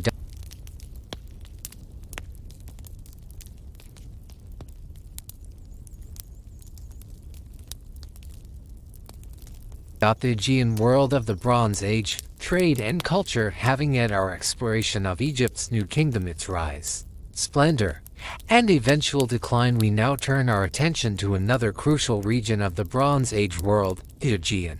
It was here, across the southern Balkans and the islands of the Aegean Sea, that the earliest foundations of European civilization began to take shape.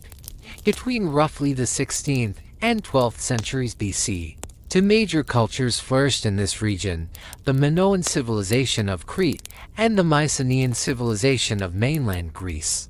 Together, they developed distinctive political systems, economic models, religious traditions, artistic styles, and early forms of writing. Just as importantly, they served as cultural intermediaries between the ancient Near East and Europe. The earliest of these was the Minoan civilization, centered on the island of Crete. Its name derives from the mythical king Minos, though we do not know what the Minoans called themselves. By the 3rd millennium BC, Crete already hosted developed settlements, but its true florescence came in the early 2nd millennium. During this period, monumental palace complexes were constructed at Knossos, Phaistos, Mallia, and Zakros. These were not merely royal residences but vast administrative centers containing storerooms, workshops, ritual spaces, throne rooms, and open courtyards. Their architecture was sophisticated and often labyrinthine, decorated with vivid frescoes depicting nature, marine life, ritual processions, bull-leaping ceremonies, and elegantly dressed women. Minoan society was organized around these palatial centers, which coordinated economic production and redistribution. Agriculture, craftsmanship, and above all maritime trade formed the backbone of the economy. Minoan ships traveled extensively across the eastern Mediterranean, maintaining contacts with Egypt, the Levant, Cyprus, and the Anatolian coast. One striking feature of Minoan culture is the apparent absence of large-scale warfare. Archaeological sites on Crete lack massive fortifications, and weapons are relatively rare. This has led many scholars to suggest that Minoan power rested more on naval dominance, diplomacy, and trade than on military conquests. Minoan religion appears to have centered on a powerful female deity, possibly a great mother goddess, served by priestesses. Sacred symbols included bulls, horns of consecration, and the double axe, or labyrinth. Many later Greek myths such as the Labyrinth, the Minotaur, and King Minos may preserve distant echoes of Minoan religious traditions. The Minoans developed a writing system known as linear, which remains undeciphered. It was used primarily for administrative and ritual purposes, leaving us tantalizingly close yet unable to fully hear the voices of this civilization. Around the mid-15th century BC, catastrophe struck Crete. Palaces were destroyed, settlements burned, and the old order collapsed. One possible cause was the massive volcanic eruption of modern Santorini, which may have triggered tsunamis and climatic disruptions. Although Crete was not abandoned, Minoan autonomy gradually faded as influences from mainland Greece grew stronger. On the Greek mainland, from roughly the 15th century BC onward, the Mycenaean civilization emerged. Named after the powerful city of Mycenae, this culture also flourished at Turin, Pylos, Athens, and Thebes. Unlike the Minoans, the Mycenaeans were a distinctly militarized society. Their palaces were fortified citadels, protected by massive cyclopean walls constructed from enormous stone blocks. The Lion Gate at Mycenae remains one of the most iconic monuments of the Bronze Age. These strongholds housed royal residences, storerooms, workshops, and administrative centers. The Mycenaeans adopted aspects of Minoan culture, including palace administration and writing, but adapted them to their own language. Linear B, developed around the 13th century BC, recorded an early form of Greek. Its decipherment in 1950 to reveal detailed records of taxation, labor, land holding, religious offerings, and resource distribution.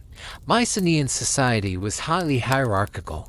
At its apex stood the Wainax, a king who combined military, political, and religious authority. Beneath him were nobles, warriors, officials, artisans, farmers, and religious specialists. Their pantheon already included deities recognizable from later Greek religion, such as Zeus, Hera, Poseidon, Athena, and Hermes. During the 13th century BC, the Mycenaean world reached its height. Its influence extended across the Aegean islands, Crete, Cyprus, and the western coast of Anatolia. Archaeological evidence points to extensive trade and occasional military activity. Many scholars associate this period with the legendary Trojan War, later immortalized in Homer's epics. Yet around 1200 BC, a dramatic collapse swept across the eastern Mediterranean. Mycenaean palaces burned, administrative systems disintegrated, writing disappeared, and long-distance trade networks collapsed. Similar destruction struck Anatolia, the Levant, Cyprus, and parts of Egypt. This systemic breakdown unfolded rapidly, within 1 or 2 generations. Archaeology reveals abandoned cities, simplified material culture, and the disappearance of centralized storage and administration. International trade routes, especially those supplying copper and tin for bronze, were disrupted, destabilizing economies dependent on long-distance exchange. Amid this turmoil appeared the so-called Sea Peoples, mobile groups of warriors, migrants, and possibly refugees moving across land and sea. Egyptian inscriptions describe coalitions such as the Shurden, Peliset, Shikalesh, and others, some of whom eventually settled in the eastern Mediterranean, including the Philistines in southern Canaan. Egypt managed to repel major invasions during the reign of Ramesses III, as depicted in the reliefs at Medinet Habu. Yet even this victory could not prevent the broader decline. Egypt withdrew from its imperial ambitions, while other regions experienced population loss, cultural simplification, and political fragmentation. This era, often called the Dark Age, was not a complete collapse but a profound transformation.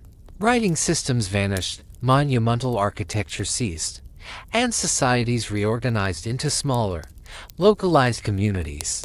Bronze gave way to iron not as technological progress, but as a practical response to scarcity. By the early 1st millennium BC, signs of renewal appeared. In Greece, early proto-urban centers emerged, and a new alphabet adapted from Phoenician laid the groundwork for classical Greek civilization. In the Levant, Phoenician city-states flourished. Assyria rose once more as a dominant power. New political entities took shape across the Near East. Thus, from the ruins of the Bronze Age collapse emerged a new historical cycle. The Iron Age, a world transformed, yet deeply shaped by the civilizations that came before.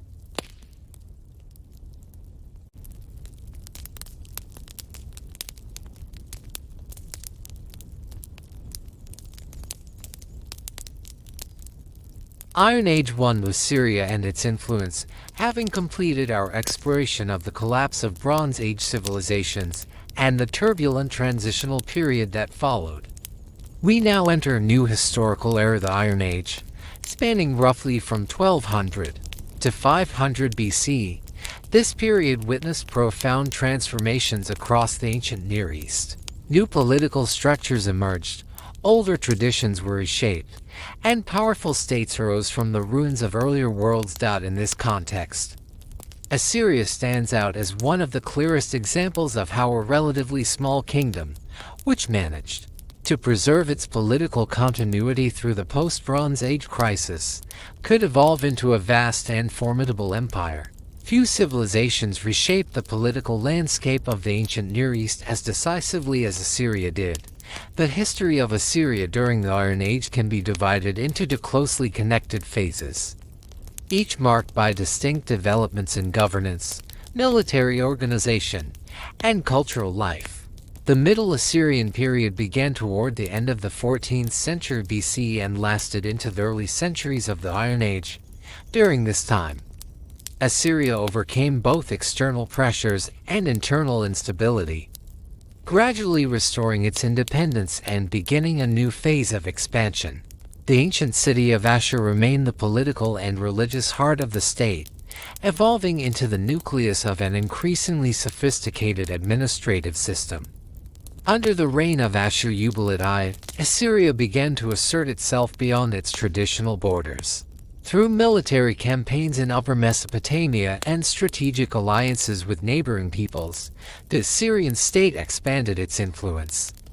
Archaeological evidence from this period reveals the construction of stone fortresses, large temples, and royal palaces, along with the growing use of written records for administration and taxation, clear signs of an emerging centralized state. Subsequent rulers, including Adad-nirari I, Shalmaneser I, and Tukulti-Ninurta I, continued this policy of expansion and consolidation. During the reign of Tukulti-Ninurta I, Assyria even succeeded in temporarily conquering Babylon. More importantly, it introduced a new system of direct rule over conquered territories. This marked a crucial stage in the development of Assyrian bureaucracy. Provinces were established, governors were appointed, regular taxation was enforced.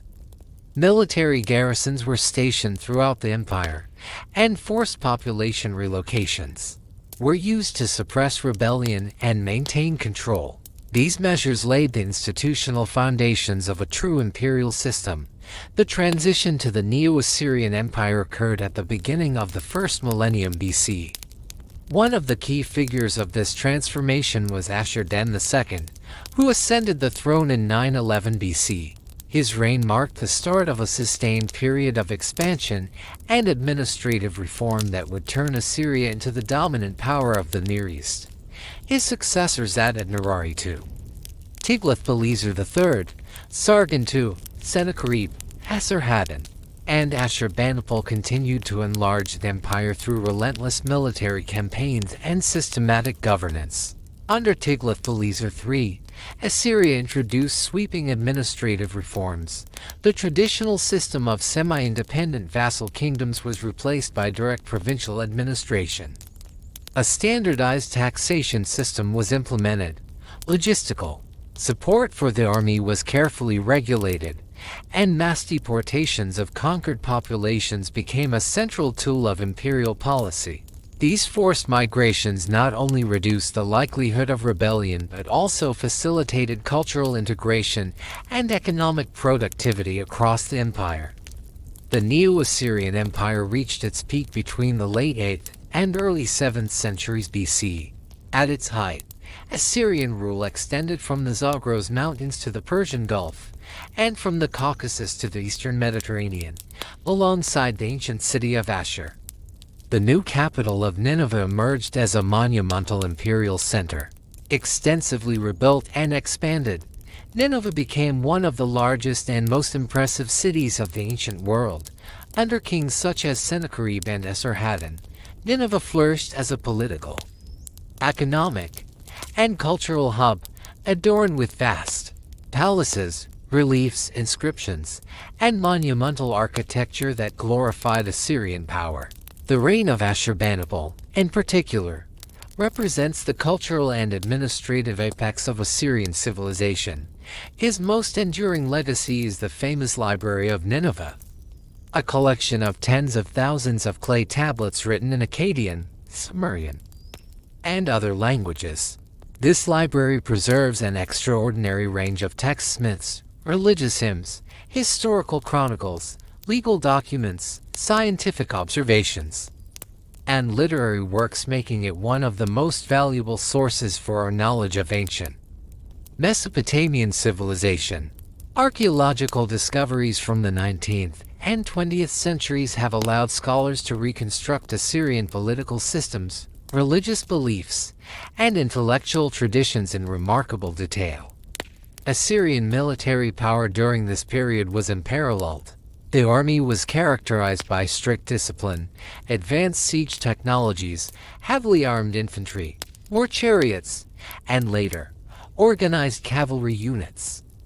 The combination of military innovation and administrative efficiency enabled Assyria to maintain control over vast and diverse territories. The policy of mass deportations further reinforced imperial stability by redistributing populations and weakening local identities that could fuel resistance, despite its apparent strength. The Assyrian Empire began to face serious challenges toward the end of the 7th century BC. Prolonged warfare, internal power struggles, and the immense strain of maintaining a vast military machine gradually eroded the state's resources. External enemies seized the opportunity. A coalition of Medes and Neo-Babylonians launched devastating campaigns against Assyria, culminating in the destruction of Nineveh in 612 BC. By 609 BC, the last Assyrian strongholds had fallen, bringing the empire to an end. The collapse of Assyria marked the conclusion of one of the earliest and most influential centralized empires in world history, yet its legacy endured. Syrian models of administration, military organization, imperial ideology, and monumental art profoundly influenced subsequent powers, including the Neo-Babylonian and Achaemenid empires, and even later imperial traditions. Assyria demonstrated, perhaps for the first time on such a scale, how systematic governance, population management, and military force could sustain control over a vast, multi-ethnic empire for generations.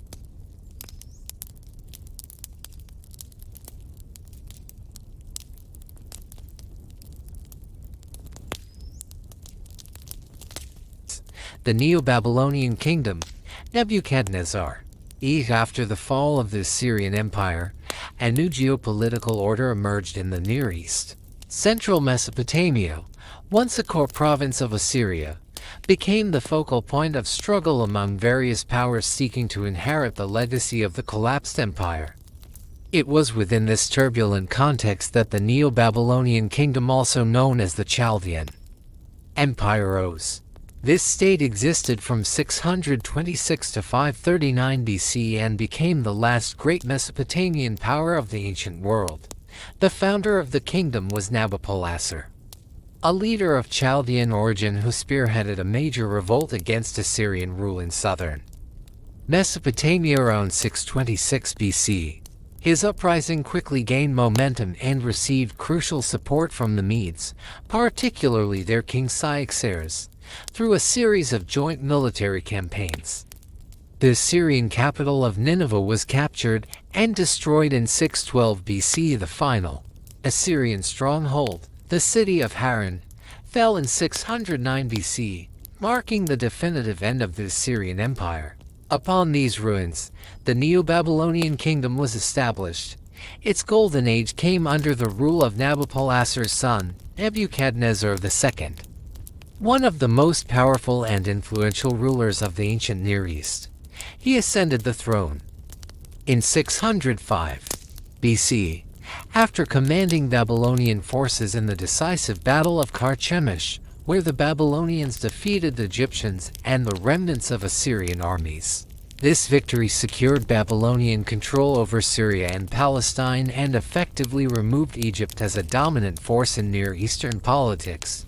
Nebuchadnezzar II ruled for nearly 43 years, during which he conducted numerous military campaigns to consolidate and expand his empire.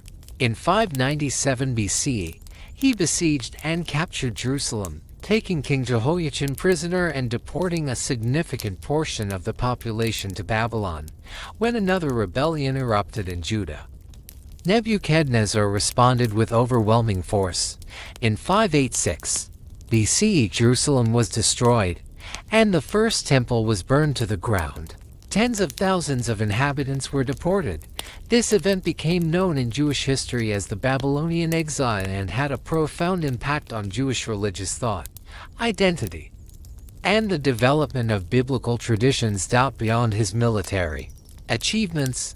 Nebuchadnezzar II was renowned as a monumental builder and patron of knowledge. His reign transformed Babylon into one of the most magnificent cities of the ancient world. Massive double walls reinforced with towers encircled the city. Grand gates, canals, bridges, temples, and palace complexes reshaped its urban landscape. Among the most famous structures were the Shtar Gate, decorated with deep blue glazed bricks and reliefs of lions, bulls, and dragon-like creatures symbolizing Babylonian deities. According to later Greek sources, Nebuchadnezzar was also responsible for the creation of the legendary Hanging Gardens, one of the 7 wonders of the ancient world, although their historical existence and exact location remain debated. The story reflects Babylon's reputation as a city of extraordinary architectural and engineering ambition. Scientific and religious life flourished during this period. Babylonian priests continued the ancient Sumerian Akkadian scholarly tradition, carefully observing celestial phenomena, recording planetary movements, eclipses, and astronomical cycles. These observations form the foundation of sophisticated astronomical tables and calendars that would later influence Hellenistic and Islamic science. Mathematics also advanced, particularly in geometry and practical calculations related to land measurement and construction. In legal matters, Babylonian society still relied on principles derived from the Code of Hammurabi, though adapted to new political realities. Law remained a central pillar of governance, reinforcing social order and royal authority.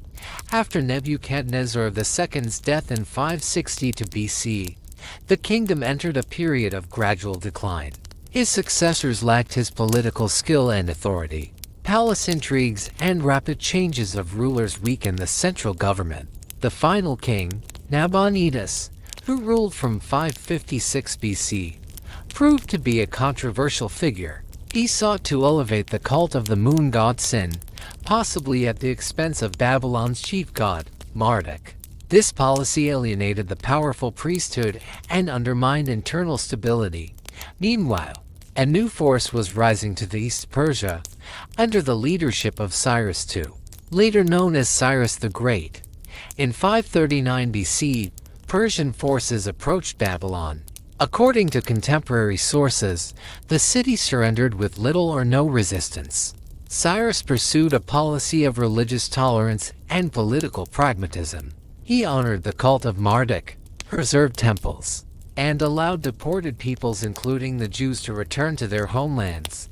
These policies were formalized in the famous Cylinder of Cyrus, often regarded as one of the earliest known documents expressing principles of religious freedom and cultural tolerance.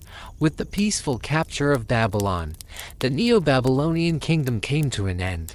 Though relatively short-lived, it served as a crucial bridge between the ancient Sumerian Akkadian traditions and the imperial civilizations that followed. Its contributions to architecture, law, science, and governance left a lasting imprint on the history of the Near East and the broader human story.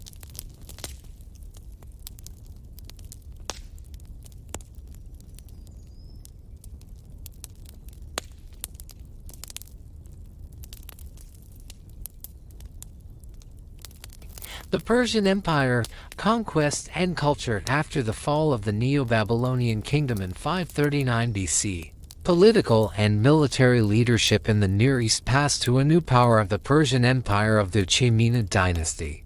Its formal foundation is associated with the reign of Cyrus II, known to history as Cyrus the Great, who emerged from the royal house ruling the region of Pars Persis in southwestern Iran.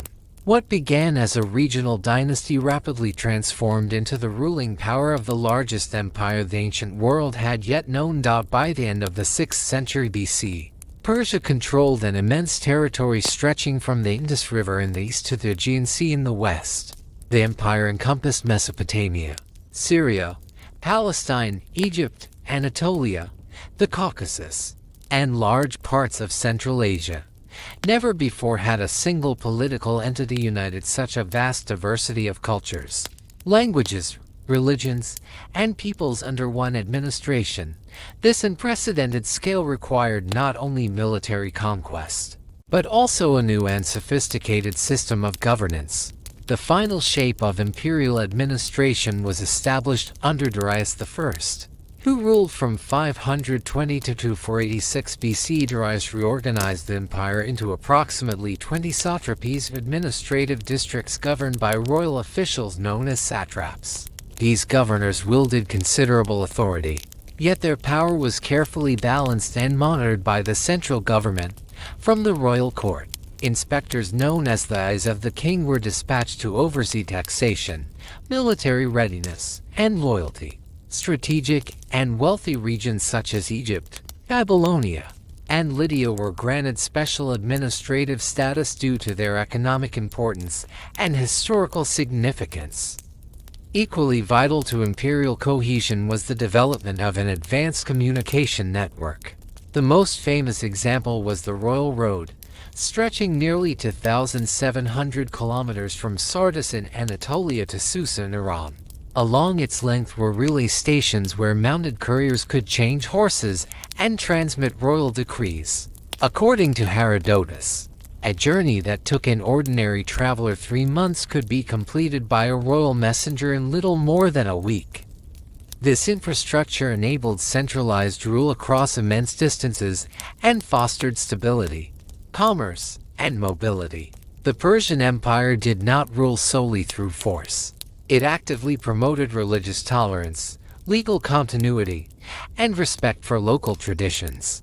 Conquered peoples were allowed to maintain their gods, rituals, and customs. Temples were preserved rather than destroyed, and priesthoods retained their authority. It was under Persian rule that the Jewish population was permitted to return from Babylonian exile and rebuild the temple in Jerusalem, an act commemorated in the Cyrus Cylinder, often regarded as one of the earliest declarations of religious and cultural tolerance. In Egypt, priests continued rituals honoring Osiris and Ra. In Babylonia, the New Year festival Akichu, dedicated to Marduk, remained intact. The personal religious worldview of the Persian kings was shaped by Zoroastrianism, a belief system associated with the prophet Zarathustra. According to this doctrine, the universe is the stage of an eternal struggle between truth and falsehood, light and darkness. The supreme deity, Ahura Mazda, embodied wisdom, justice, and cosmic order. Darius I repeatedly emphasized in his inscriptions, most famously at Behistun, that his authority derived from Ahura Mazda, not merely from inheritance or conquest. Culturally, the Achaemenid Empire was a synthesis of many traditions: Persian, Median, Babylonian, Elamite, Egyptian, Anatolian, and Greek. This diversity was expressed most vividly in imperial architecture. Capitals such as Pasargadae, Ecbatana, Susa, and above all Persepolis, became symbolic centers of imperial power. Persepolis, whose construction began under Darius I, stands as a monumental expression of imperial ideology. Its vast columned halls, towering staircases, and intricately carved reliefs depict delegations from across the empire: Scythians, Ethiopians, Indians, Lydians, and many others bringing tribute to the great king. These scenes were not merely decorative. They represented a carefully constructed image of unity through diversity. Despite its internal stability, the empire faced resistance on its western frontier. Greek cities in Asia Minor, formerly part of Lydia, rebelled in what became known as the Ionian Revolt around 500 BC. After suppressing the uprising, Darius sought to punish mainland Greece for its support of the rebels. In 490 BC, Persian forces landed near Marathon, where they were unexpectedly defeated by Athenian troops. A decade later, Xerxes I launched a massive second invasion. His army crossed the Hellespont and advanced into Greece, facing fierce resistance at Thermopylae and suffering decisive defeat at the naval battle of Salamis. Following these setbacks, Persian expansion into mainland Greece ceased. Nevertheless, the Achaemenid Empire remained a stable and powerful state for generations.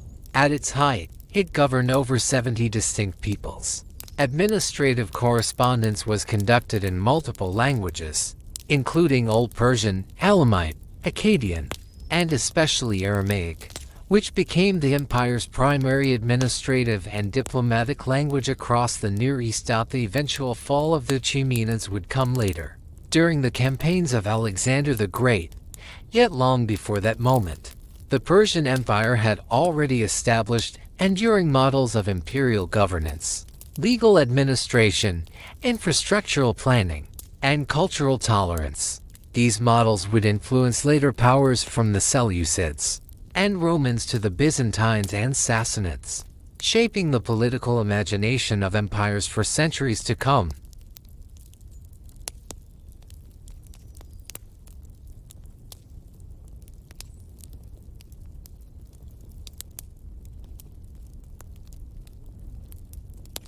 The Phoenicians and the ancient Israelites, trade and religion.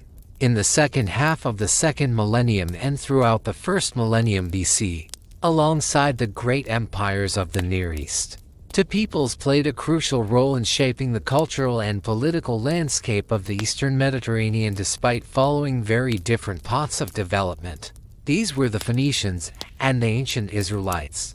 The Phoenicians inhabited a narrow strip of coastline between the Mediterranean Sea and the mountains of Lebanon. And like their powerful neighbors, they never formed a centralized empire. Instead, their world consisted of a network of independent city-states, including Tyre, Sidon, Byblos, Arwad, and Ugarit. These cities were closely connected through trade, diplomacy, and shared cultural traditions, forming what modern historians often describe as a loose commercial league built around maritime activity. Phoenician society was fundamentally oriented toward the sea. Their economy relied on long-distance maritime trade, advanced shipbuilding, metalworking, and textile production. They became especially famous for their purple and crimson dyes, extracted from Murex sea snails, luxury goods that were highly prized across the ancient world and associated with royalty and elite status. U.S. One of the Phoenicians' most enduring contributions was their writing system. They developed a simplified alphabet consisting of 22 consonantal signs. This innovation made writing far more accessible than complex cuneiform or hieroglyphic systems. The Phoenician alphabet became the foundation of the Greek alphabet and, through it, the Latin alphabet, shaping the written culture of the entire Western world for millennia to come. From the 9th to the 6th centuries BC, Phoenicians established colonies across the Mediterranean, from Cyprus and North Africa to southern Spain and even the Atlantic coast. The most famous of these colonies was Carthage, founded by settlers from Tyre around 814 BC. Over time, Carthage grew into a powerful maritime state with its own political institutions, religious traditions, and imperial ambitions, while still preserving cultural ties to its Phoenician origins. At the same time, in the inland regions of southern Canaan, a very different historical trajectory was unfolding. Here, the early Israelite kingdoms were taking shape. According to biblical tradition, following a period of loosely organized tribal leadership known as the Era of the Judges, the Israelite tribes united under a monarchy. The first king Saul, David, and Solomon ruled over a centralized state with Jerusalem as its capital. During the reign of Solomon, around the mid-10th century BC, the first temple was constructed in Jerusalem. This temple became the religious, political, and symbolic heart of the kingdom, dedicated to the worship of Yahweh and serving as a focal point of national identity. After Solomon's death, the United Kingdom split into two separate states. In the north emerged the Kingdom of Israel, with its capital in Samaria. In the south remained the Kingdom of Judah, centered on Jerusalem. These two kingdoms followed divergent political and religious paths and faced constant pressure from the expanding empires of the Near East. The northern kingdom of Israel fell first. In 722 BC, Assyrian forces conquered Samaria, and a significant portion of the population was deported. Judah survived longer, but by the end of the 7th century BC it stood in the shadow of the rising Neo-Babylonian Empire. In 597 BC, Jerusalem was besieged by Babylonian forces, and in 586 BC the city was captured and destroyed. The first temple was burned, and much of the population was deported to Babylon. This event, known as the Babylonian exile, became one of the defining moments in Jewish history, profoundly shaping religious thought, collective memory, and the development of monotheism. Thus, while the Phoenicians reshaped the Mediterranean through trade, navigation, and the spread of writing, the ancient Israelites transformed the religious landscape through the development of a faith centered on ethical monotheism, covenant, and historical memory. Together, these two cultures, one maritime and commercial, the other spiritual and textual, left a lasting imprint on the foundations of Western civilization.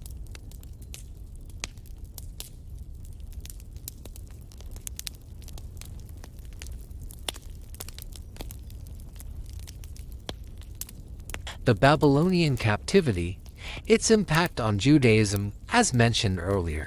This period entered Jewish historical memory as the Babylonian captivity. It was not merely a time of political defeat, but a profound spiritual and cultural turning point. Removed from their land, temple, and political independence, the Jewish people were forced to rethink the foundations of their identity. In exile, the idea of monotheism became stronger and more clearly defined. Faith was no longer tied exclusively to a specific place or temple, but to a covenant between a single God and a people bound by law, memory, and tradition.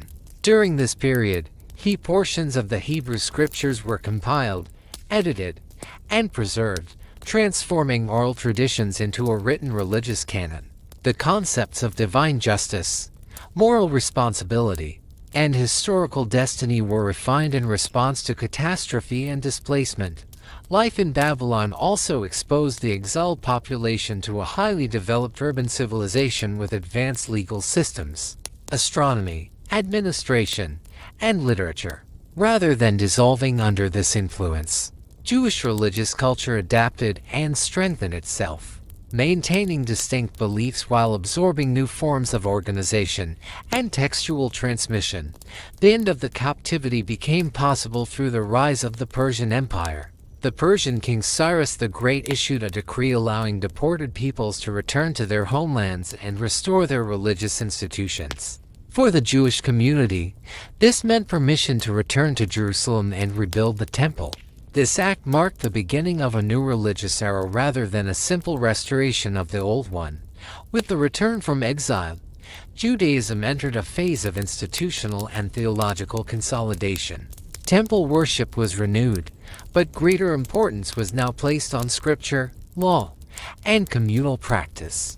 These developments laid the groundwork for Judaism in its classical form, centered on sacred texts, ethical monotheism, and communal identity rather than political sovereignty alone. Thus, while the Phoenicians, through trade, navigation, and the spread of the alphabet, connected the cultures of East and West, the Israelite and Judean experience shaped a religious tradition that would become one of the most influential spiritual legacies in human history. Out of exile emerged not disappearance, but transformation, one that would resonate across centuries and civilizations.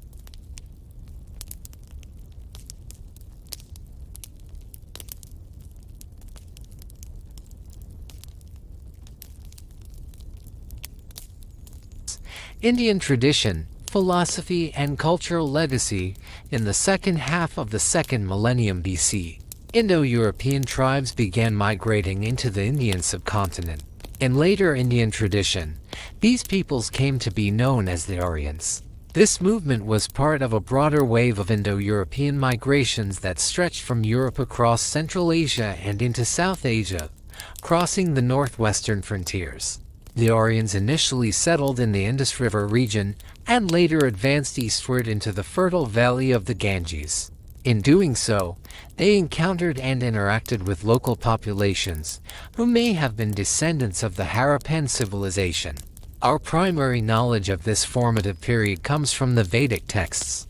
Above all, the Rig Veda, the oldest of the four Vedas, composed approximately between the 15th and 12th centuries BC. The Rig Veda is a collection of more than 1,000 hymns addressed to various deities. For centuries, these texts were transmitted exclusively through oral tradition, using highly refined mnemonic techniques that allowed them to be preserved with remarkable accuracy across generations. Society during the early Vedic period was semi-nomadic in character. The Aryans practiced cattle herding, agriculture, hunting, and ritual sacrifice, and organized their lives around kinship groups and tribal affiliations. The fundamental social unit was the Jana, or clan, led by a chief known as the Rajan. As territories expanded and conflicts between tribes became more frequent, the importance of the warrior class increased. Priests, or Brahmins, held a central role in ritual and religious life, overseeing ceremonies that accompanied all major stages of existence through elaborate hymns and sacrifices. Over time, Aryan society became increasingly complex, already in the later layers of the Rig Veda, and more clearly in the Yajur Veda and Samaveda. References appear to a structured social hierarchy expressed through the system of Varnas. According to the myth of the Purusha Sukta, the primordial being Purusha was sacrificed, and from his body emerged the four social orders: the Brahmins from his mouth, the Kshatriyas from his arms, the Vaishyas from his thighs, and the Shudras from his feet. This structure symbolized not merely a division of labor, but a sacralized vision of society, in which every group occupied a predetermined place within the cosmic order. A central element of Vedic religion was the sacrificial ritual known as yajna. These ceremonies involved the recitation of mantras, offerings to the gods, and complex procedures that required trained priests. Among the most important deities were Indra, the god of thunder and rain; Agni, the divine fire and mediator between humans and gods; Soma, the sacred intoxicating substance and its divine embodiment; and Varuna, the guardian of moral and cosmic order. Offerings to the gods included animals, grain, butter, milk, and symbolic gifts. It was believed that the correct performance of rituals sustained Rita, the universal cosmic order governing both nature and society. As Aryan populations expanded and gradually settled the fertile lands of the Ganges basin, a shift toward permanent agriculture occurred. Early proto-states began to form, intertribal connections strengthened, and systems of governance developed. By the first half of the first millennium BC, large political entities known as Mahajanapadas emerged. Among the most influential were Magadha, located in present-day Bihar, and Kosala, stretching along the middle Ganges. These states possessed stable bureaucracies, professional armies, and organized systems of taxation. Some were ruled by hereditary monarchs, while others functioned as oligarchic republics governed by councils of elites. At the same time, a profound transformation was taking place in religious and philosophical thought.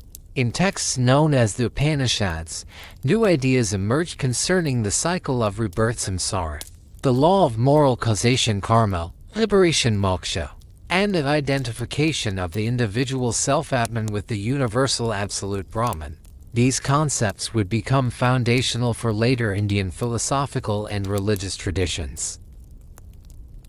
Parallel to these developments was the gradual rise of written transmission. Although the Vedas continued to be preserved orally for centuries, the first writing systems began to appear, likely influenced by contacts with Western cultures. This process laid the groundwork for the development of Sanskrit grammar and linguistic philosophy. which would reach its classical form in the works of Mitanni in the 4th century BC. Thus, the Vedic period represents a time of profound cultural, social, and spiritual transformation. During these centuries, the Indian subcontinent evolved from a landscape of tribal societies into a region of emerging states, structured social systems, and deeply developed philosophical traditions. It was in this era that the fundamental institutions were established that would shape the character of Indian civilization for many centuries to come.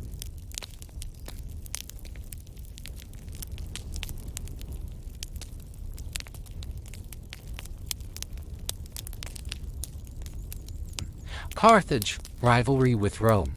In the second half of the first millennium BC, new political and cultural centers emerged, marking the final act of the Iron Age and foreshadowing the rise of the great classical empires.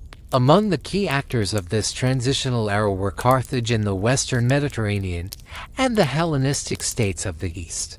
Born from the collapse of Alexander the Great's empire, Carthage was founded around 814 BC by settlers from the Phoenician city of Tyre. At first, it was one of many trading colonies established to serve the commercial interests of Phoenician merchants and sailors. Yet thanks to its exceptionally strategic position on the North African coast, controlling maritime routes between the Eastern and Western Mediterranean, the city rapidly outgrew its dependence on its mother city. By the 6th century BC, Carthage had become economically and politically independent, forming a vast maritime trading empire. Its influence extended along the coasts of North Africa, southern Iberia, the Balearic Islands, Sardinia, Corsica, western Sicily, and select points along the shores of Gaul. The wealth of Carthage rested on maritime commerce, metallurgy, craftsmanship, and especially agriculture. A particularly important achievement was the development of irrigated farming in the lands surrounding the city. Carthaginian agronomists produced detailed treatises on agriculture, the most famous of which was written by Mago, an agronomist whose work was later translated into Greek and Latin and studied by Roman authors. Carthage's trade network stretched as far as the British Isles and the Atlantic coast. While maintaining strong ties with the Eastern Mediterranean, Carthage also possessed one of the most powerful navies of the ancient world. Its harbors were capable of housing hundreds of ships, and its naval infrastructure included multi-level docks designed for rapid repair and rearmament.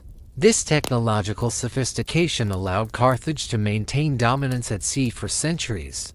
Politically, Carthage functioned as an oligarchic republic. Supreme authority was shared by two elected magistrates known as Sophetes, who governed jointly. Alongside them existed a council of elders Druja and a popular assembly, though the latter gradually lost influence over time. Real power remained concentrated in the hands of a small number of wealthy aristocratic families, such as the Barcids and other prominent dynasties. This system provided stability but often hindered swift responses to external threats. Carthaginian religion preserved strong Phoenician traditions.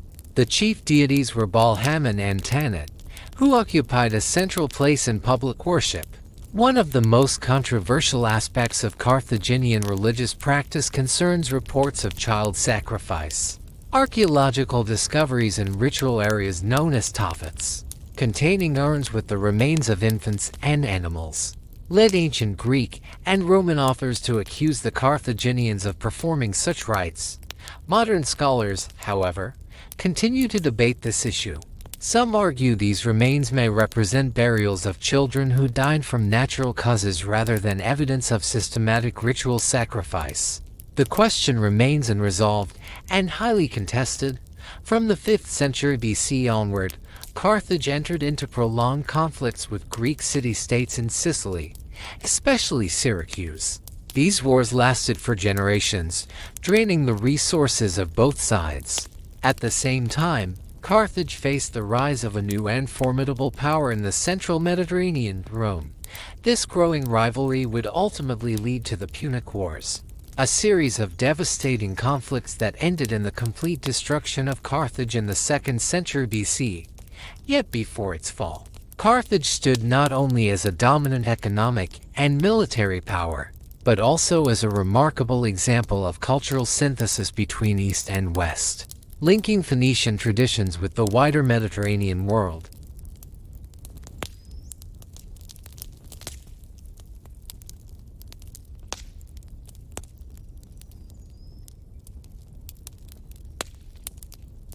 The last great conqueror, conquests and legacy, at the same time, in the Eastern Mediterranean, new Hellenistic states were emerging successors to the short-lived yet extraordinary empire of Alexander the Great. His campaign began in 334 BC, when he crossed the Hellespont and confronted the forces of the Persian king Darius III. What followed was one of the most astonishing military achievements in human history. Over the course of just 11 years, Alexander led his army across Asia Minor, the Levant, Egypt, Mesopotamia, Iran, and deep into Central Asia, reaching as far as northwestern India.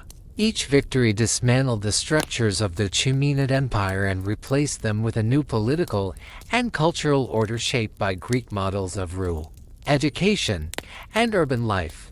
One of Alexander's most enduring legacies was his founding of cities. He established dozens of new urban centers, many of them named Alexandria. The most famous of these, Alexandria in Egypt, would later become the intellectual heart of the Hellenistic world, a city of scholars, libraries, scientists, and philosophers, where Greek, Egyptian, Jewish, and Near Eastern traditions intersected. When Alexander died unexpectedly in Babylon in 323 BC, at the age of just 32, his empire had no clear successor.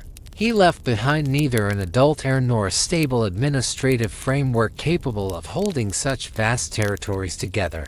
As a result, his generals, known as the Diadochi, divided the empire among themselves after a series of wars and negotiations. From this division arose several powerful Hellenistic kingdoms. The Seleucid Empire stretched from Syria and Mesopotamia to Iran and Bactria. Egypt fell under the rule of the Ptolemaic dynasty, founded by Ptolemy I, one of Alexander's closest companions. Macedonia remained under Antigonid control, while smaller but influential states such as Pergamon, Bithynia, Cappadocia, and the Greco-Bactrian kingdom emerged on the periphery. The Hellenistic age that followed was marked by intense cultural exchange. Greek became the dominant language of administration, diplomacy, and intellectual life across much of the Eastern Mediterranean and the Near East. Greek-style schools, gymnasia, theaters, and temples appeared in cities far from the Aegean, from Syria to Central Asia. Yet this process of Hellenization did not erase local traditions. Instead, it produced a rich cultural syncretism. Greek gods were identified with local deities. Artistic styles blended Eastern symbolism with Greek realism, and philosophical traditions absorbed influences from Persian, Egyptian, and Mesopotamian thought. In cities such as Alexandria, Antioch, and Seleucia, one could find temples, libraries, and institutions where multiple cultures coexisted and interacted. New religious movements emerged during this period, combining Greek philosophy with Eastern cosmology and mystery traditions. At the same time, schools of thought such as Stoicism, Epicureanism, and later Neoplatonism reflected the spiritual and ethical concerns of a highly mobile, multicultural population living in vast imperial systems. In this way, the Late Iron Age witnessed two contrasting but complementary models of post-Bronze Age civilization. In the West stood Carthage, a maritime, mercantile republic built on trade, naval power, and oligarchic rule. In the East, the Hellenistic kingdoms represented large, multi-ethnic monarchies that acted as conduits for cultural synthesis, political innovation, and scientific progress. Together, these worlds shaped the foundations of classical antiquity. Their interactions, conflicts, and exchanges set the stage for the next great transformation of the Mediterranean world. With the destruction of Carthage, the absorption of the Hellenistic East, and Rome's victory in a series of internal civil wars culminating In the Battle of Actium in 31 BC, the Mediterranean basin came under the control of a single power. This moment marks the transition from the classical ancient world to a new era. What historians call late antiquity begins a period spanning more than 4 centuries. From the late 1st century BC to the fall of the Western Roman Empire in 476 CE, an age that would reshape politics, religion, and culture across Europe, North Africa, and the Near East.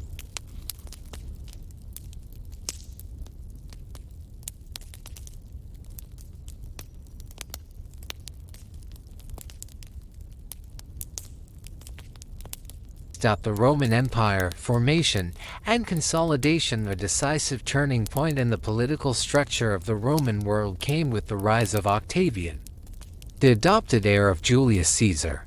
Through exceptional political skill, Octavian succeeded in uniting the army, the navy, the Roman aristocracy, and the provincial elites under his authority.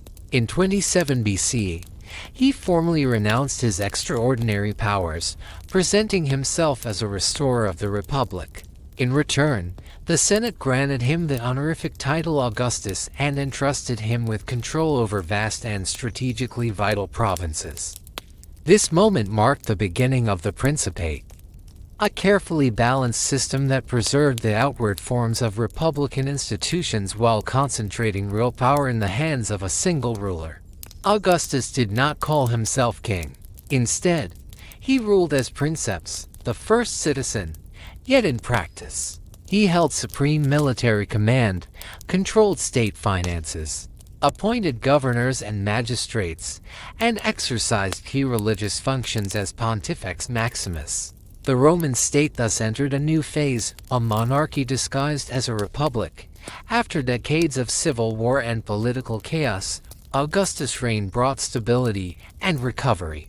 One of his most important reforms concerned the army. He reduced and fixed its size at roughly 25 legions, transforming it into a professional standing force with standardized terms of service, regular pay, and pensions for veterans. This reform ensured loyalty not to individual generals, but to the state and ultimately to the emperor himself. To protect his person and authority, Augustus also established the Praetorian Guard, an elite unit stationed near Rome. Provincial administration was reorganized to strengthen central control. The provinces were divided into imperial and senatorial territories. The most unstable or strategically important regions remained under the emperor's direct authority, while more peaceful provinces were governed in the name of the Senate. The tax system was standardized, reducing corruption and increasing predictability in revenue collection. Regular censuses were introduced to improve administration, taxation, and military recruitment. Augustus also invested heavily in infrastructure. Roads, aqueducts, ports, and public buildings were constructed or restored throughout Italy and the provinces, facilitating trade, communication, and military movement. Rome itself was transformed architecturally.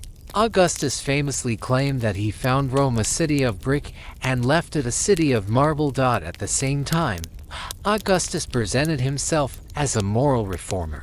He promoted traditional Roman values such as duty, family loyalty, and religious piety.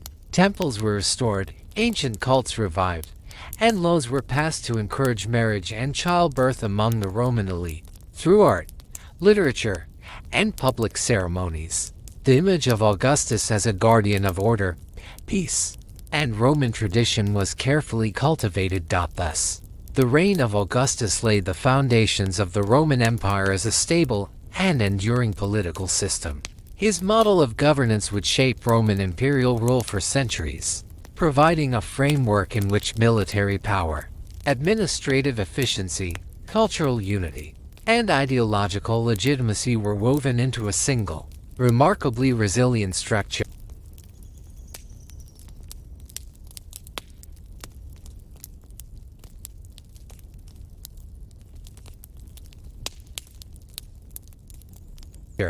The Roman Empire in the 1st-2nd centuries. Culture and politics, the period from the late 1st century BC through the beginning of the 2nd century CE is traditionally regarded as the age of the Roman Empire's greatest prosperity and stability. Under emperors such as Tiberius, Claudius, Vespasian, Trajan, Hadrian, Antoninus Pius, and Marcus Aurelius, Rome reached the height of its territorial expansion, administrative sophistication, and cultural influence. At its maximum extent under Emperor Trajan in the early 2nd century CE, the empire stretched from the misty frontiers of Britain in the northwest to the sands of Arabia and the Persian Gulf in the southeast, from the Rhine and Danube rivers in Europe to the deserts of North Africa.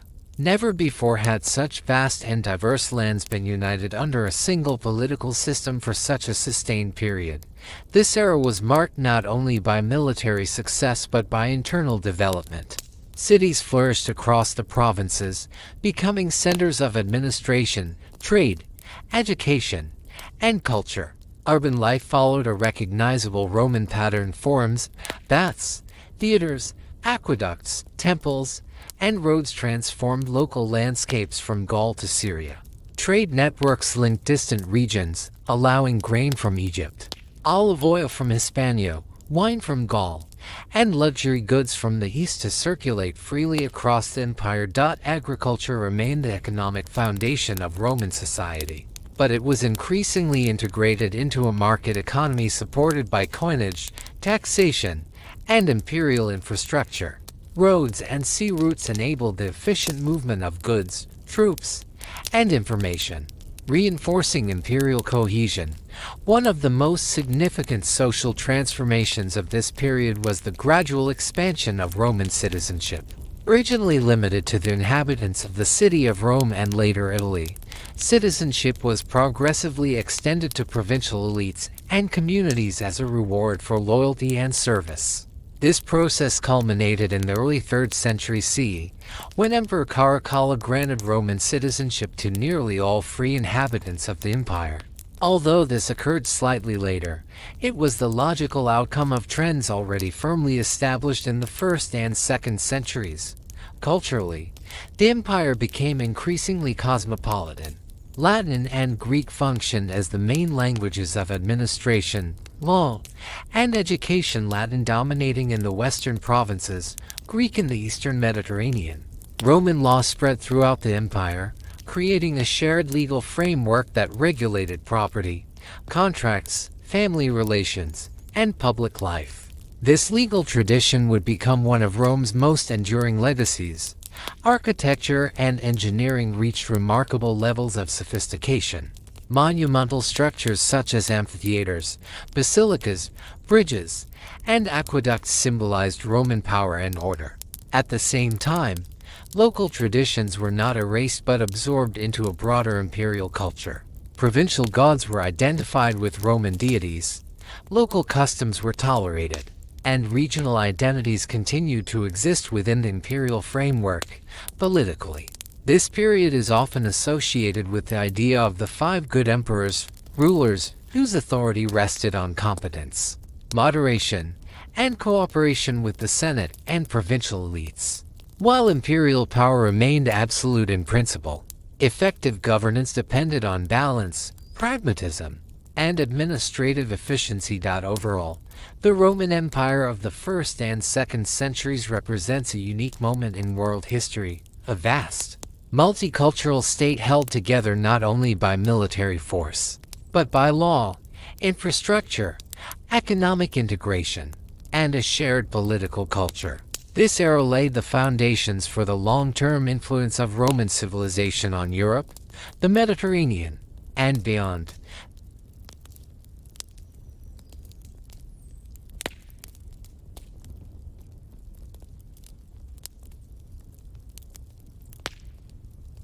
The crisis of the 3rd century, internal challenges. By the second half of the 2nd century CE, clear signs of an approaching crisis began to emerge within the Roman Empire.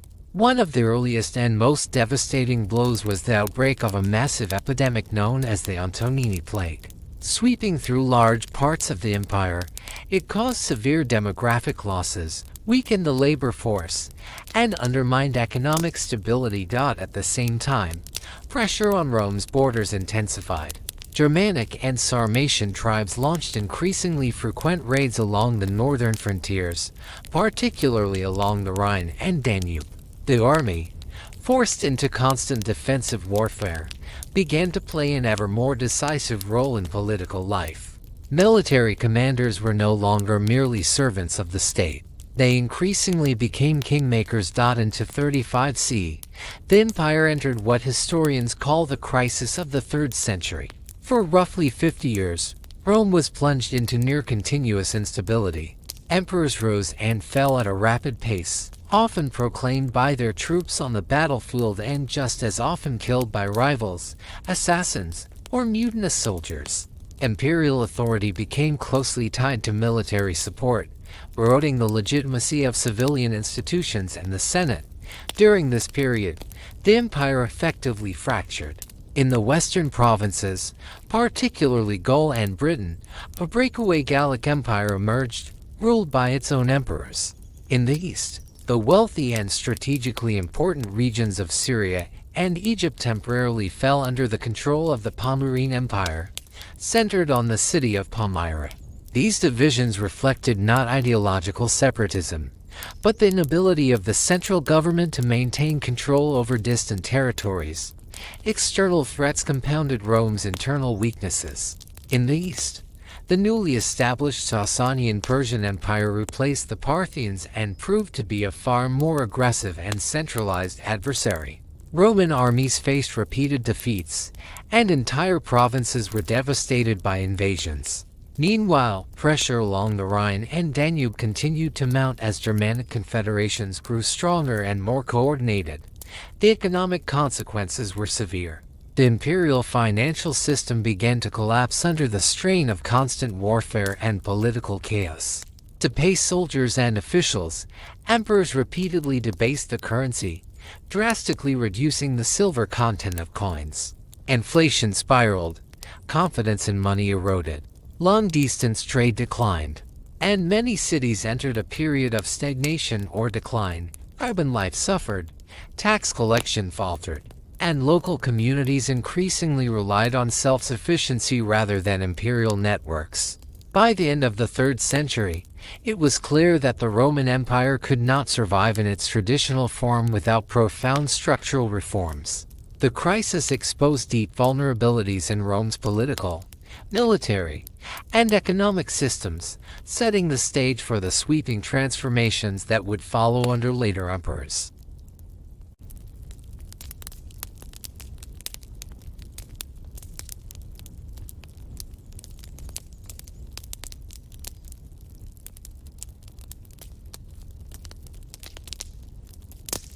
Reforms of Diocletian, transformation of imperial governance in an attempt to halt the accelerating decline of the Roman state. A decisive turning point came with the rise of Emperor Diocletian, who assumed power in 285 CE, recognizing that the old structures of governance were no longer capable of sustaining such a vast and vulnerable empire. Diocletian launched a sweeping program of reforms aimed at restoring stability through centralization, discipline, and control. One of his most significant innovations was the creation of the Tetrarchy, a new system of rule that divided imperial authority among four rulers. The empire was governed jointly by two senior emperors, known as Augusti, and two junior colleagues, the Caesars. Each ruler was assigned a specific geographic zone and military responsibility. This arrangement was designed to ensure rapid responses to external threats, prevent usurpations, and establish an orderly succession. Chronic weaknesses of the 3rd century empire. Administratively, Diocletian radically reorganized the structure of the state. Provinces were subdivided into smaller units to limit the power of individual governors and reduce the risk of rebellion. These provinces were then grouped into larger administrative districts called dioceses, overseen by officials directly accountable to the central government. Civil and military authority, which had previously often been concentrated in the same hands, were deliberately separated to prevent the rise of powerful regional strongmen. Fiscal reform was another cornerstone of Diocletian's program. To stabilize imperial revenues, he introduced a more systematic and rigid tax system based on regular censuses of population, land, and productive capacity. Taxes were increasingly collected in kind rather than in currency, reflecting the declining reliability of the monetary economy. Although these measures ensured a more predictable flow of resources to the state, they also increased the burden on peasants and small producers, tying many of them permanently to their land or profession. The army was likewise restructured. Diocletian expanded troop numbers and reinforced frontier defenses, emphasizing a layered system of border forces and mobile units. Military service became more regulated, and recruitment increasingly relied on hereditary obligation, further binding individuals to their social roles. Diocletian also sought religious uniformity as a means of reinforcing imperial cohesion. He viewed traditional Roman religion as a pillar of state stability and perceived deviation from it as a threat to unity. This conviction culminated in the so-called Great Persecution of Christians, the most severe and systematic attempt to suppress Christianity in Roman history. Although ultimately unsuccessful, these policies reflect Diocletian's belief that political order, divine favor, and social discipline were inseparable. Taken together, Diocletian's reforms marked the end of the classical Roman imperial system and the beginning of a new, more authoritarian and bureaucratic state. While they did not solve all of Rome's problems, they succeeded in stabilizing the empire for several decades and laid the institutional foundations for the later Roman and Byzantine worlds.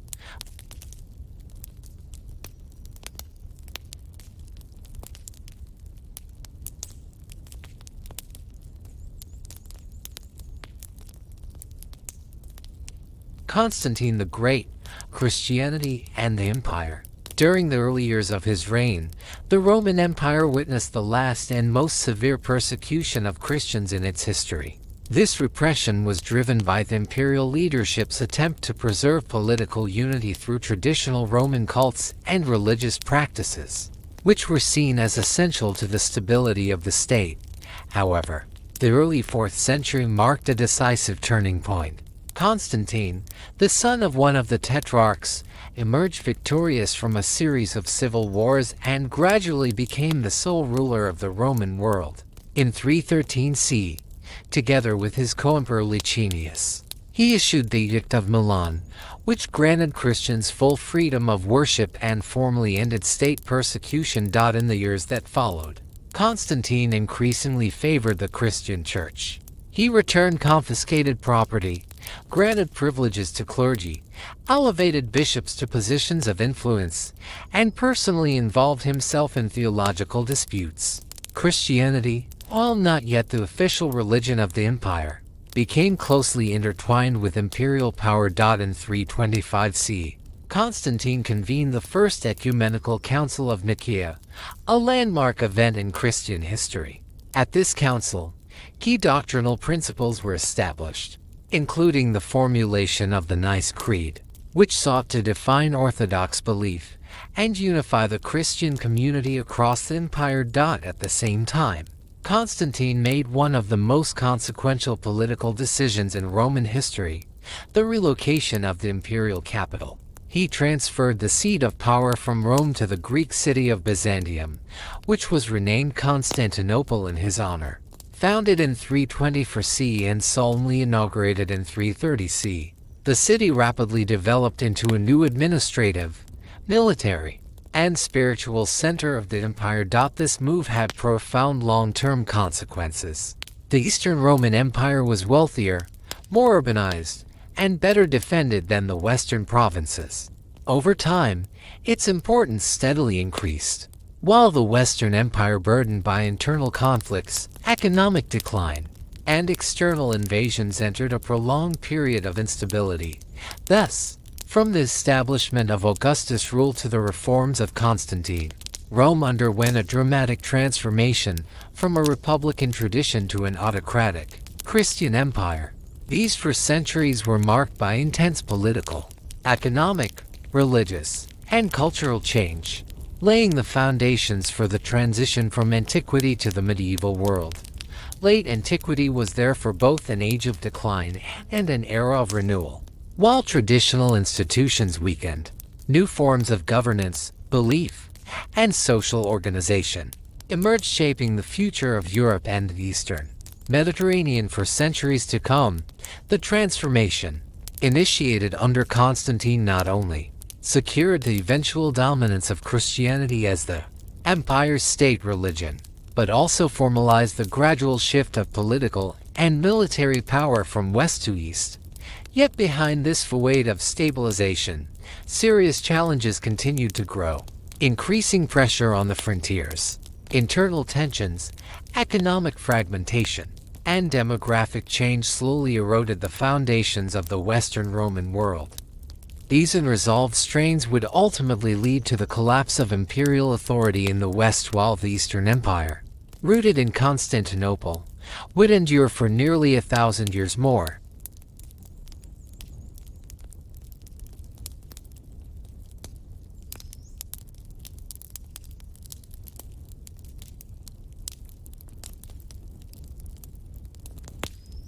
The Great Migration of Peoples, Migrations, and Conflict.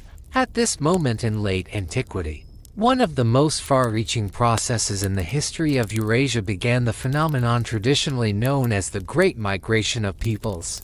From the late 4th century, and especially after 376 CE, when vast groups of Goths crossed the Danube and requested asylum within Roman territory, Europe entered an era of accelerating population movements. Entire peoples, warriors, families, and dependents were set in motion, driven by pressure from the east, environmental stress, political instability, and the collapse of older power structures. Initially, Roman authorities attempted to manage this influx through established imperial mechanisms. Migrant groups were granted the status of foederati, federated allies permitted to settle within imperial borders in exchange for military service. In theory, this system allowed Rome to replenish its armies and stabilize frontier regions. In practice, corruption, administrative incompetence, and shortages of food and land quickly turned cooperation into confrontation. Tensions escalated into open conflict. In 378 CE, the Roman army suffered a catastrophic defeat at the Battle of Adrianople against the Visigoths under their leader Fritigern. Emperor Valens was killed on the battlefield, and much of the Eastern Roman army was annihilated. This disaster sent shockwaves throughout the empire. For the first time in centuries, a Roman field army had been decisively destroyed by barbarian forces, exposing the vulnerability of Rome's military system. Following Adrianople, the Visigoths continued to move through the Balkans and eventually into Italy. In 410 CE, under the leadership of Alaric, they captured and looted Rome itself, the first sack of the city in nearly 800 years. Although the destruction was limited, the psychological impact was immense. The Eternal City, long seen as inviolable, had fallen. To contemporaries, this event symbolized the collapse of the old Roman world. In the decades that followed, the Visigoths settled in Gaul and later in Hispania, founding a powerful kingdom that blended Roman administrative traditions with Germanic leadership structures. Meanwhile, other peoples were also on the move. The Vandals, originally from Central Europe, migrated through Gaul into Hispania and eventually crossed into North Africa. In 439 CE, they captured Carthage, establishing a maritime kingdom that controlled key Mediterranean routes. In 455 CE, Vandal forces even sacked Rome again, this time arriving by sea, an episode that would permanently associate their name with destruction. Though their state was, in reality, highly organized and durable. The most fearsome challengers of the mid-5th century were the Huns, nomadic horse warriors who had arrived from the Eurasian steppe, possibly originating in Central Asia. Under the leadership of Attila, they forged a vast coalition of subject peoples and launched devastating campaigns across the Balkans, Gaul, and northern Italy. In 451 CE, at the Battle of the Catalaunian Plains, Roman forces allied with the Visigoths managed to halt the Hunnic advance in one of the last great military efforts of the Western Empire. Although Attila died shortly afterward, and his empire rapidly disintegrated, the terror and disruption caused by the Huns left a lasting imprint on European memory and political geography. All of these migrations unfolded against the backdrop of a deepening internal crisis within the Western Roman Empire. Economic contraction, declining urban life, shrinking tax revenues, and the erosion of central authority made effective resistance increasingly difficult. Step by step, Roman provinces transformed into post-Roman kingdoms ruled by former barbarians who adopted Roman law, language, and Christianity while reshaping the political landscape. The Great Migration of peoples did not simply destroy the Roman world, it transformed it. Out of conflict, movement, and adaptation emerged the foundations of medieval Europe, marking the definitive end of antiquity and the beginning of a new historical era.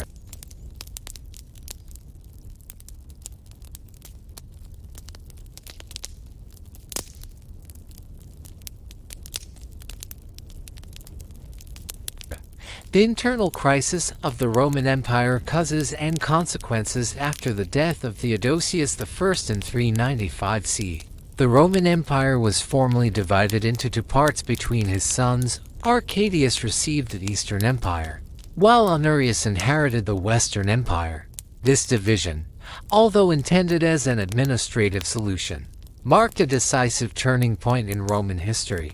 The Eastern Empire, with its capital in Constantinople, possessed a stronger administrative apparatus, a more stable economy, and greater access to financial and human resources. Its cities were wealthier, its tax system more effective, and its borders more defensible. By contrast, the Western Empire, whose political center remained in Ravenna, gradually lost control over its provinces.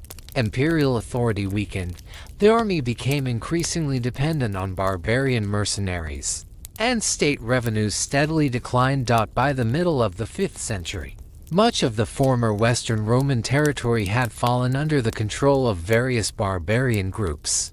The Visigoths established themselves in Hispania and southern Gaul, the Franks took control of northern Gaul, the Vandals ruled North Africa, and the Ostrogoths began their advance toward Italy. Roman administration survived largely in name, while real power increasingly rested in the hands of military commanders of non-Roman origin. The imperial institution itself became largely symbolic. Emperors were frequently appointed and deposed by powerful generals, often barbarians serving nominally in Roman service. Political stability was virtually non-existent, and the Western Empire lacked the resources to restore effective central authority. The last officially recognized Western Roman emperor was Romulus Augustulus, a young ruler installed by his father, the general Orestes. In 476 CE, Romulus was deposed by the Germanic military leader Odoacer. Although no formal declaration announcing the abolition of the Western Empire was issued, this event traditionally marks the end of Western Roman imperial rule. From this point onward, the Western Roman Empire ceased to exist as an independent political entity. Its territories fragmented into a mosaic of barbarian kingdoms that would form the foundation of medieval Europe.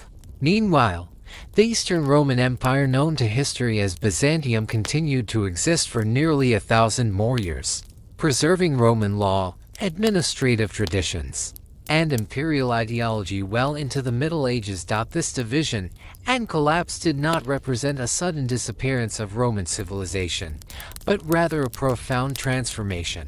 Roman institutions, culture, and legal concepts survived in new forms, shaping the political and cultural landscape of Europe long after the fall of the Western Empire. The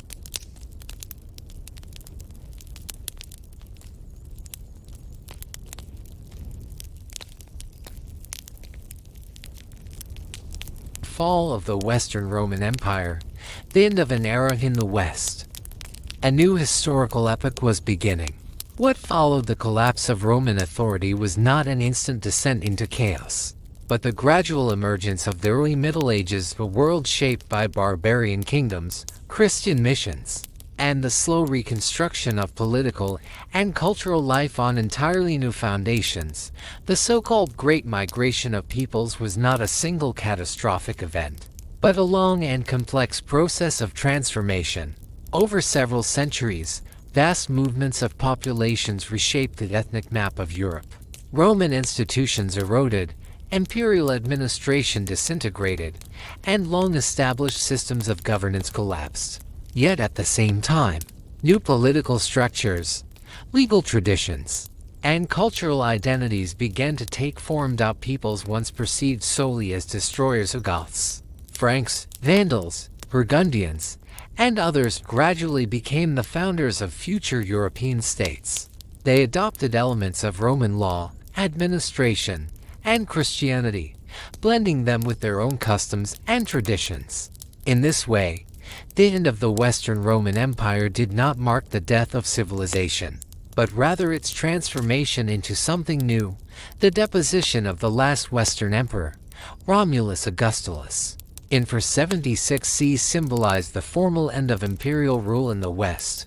There was no dramatic proclamation, no official abolition of the empire, yet from this moment onward, the Western Roman Empire ceased to exist as an independent political entity. Its lands were now ruled by barbarian kings, often in name as Roman officials, but in reality as sovereign rulers. However, Roman political continuity, cultural heritage, and administrative traditions did not disappear entirely. They survived and evolved in the eastern half of the empire. The Eastern Roman Empire, later known as Byzantium, continued to exist as a powerful and resilient state with its capital in Constantinople for nearly another 1,000 years. While the West fragmented into successor kingdoms, the East preserved Roman law, imperial ideology, urban life, and classical learning. In Byzantium, the Roman idea of empire was reinterpreted and adapted to new realities. Latin state traditions merged with Greek language and culture, while Christianity became the spiritual foundation of society and imperial authority. The emperor was no longer merely a political ruler, but also a divinely sanctioned guardian of order, faith, and law. As a result, the fall of the Western Roman Empire was not the end of antiquity in an absolute sense, but a profound historical transition. The ancient world gave way to medieval civilization, carrying forward its legacy through new forms, new peoples, and new ideas that would shape the destiny of Europe and the Mediterranean world for centuries to come.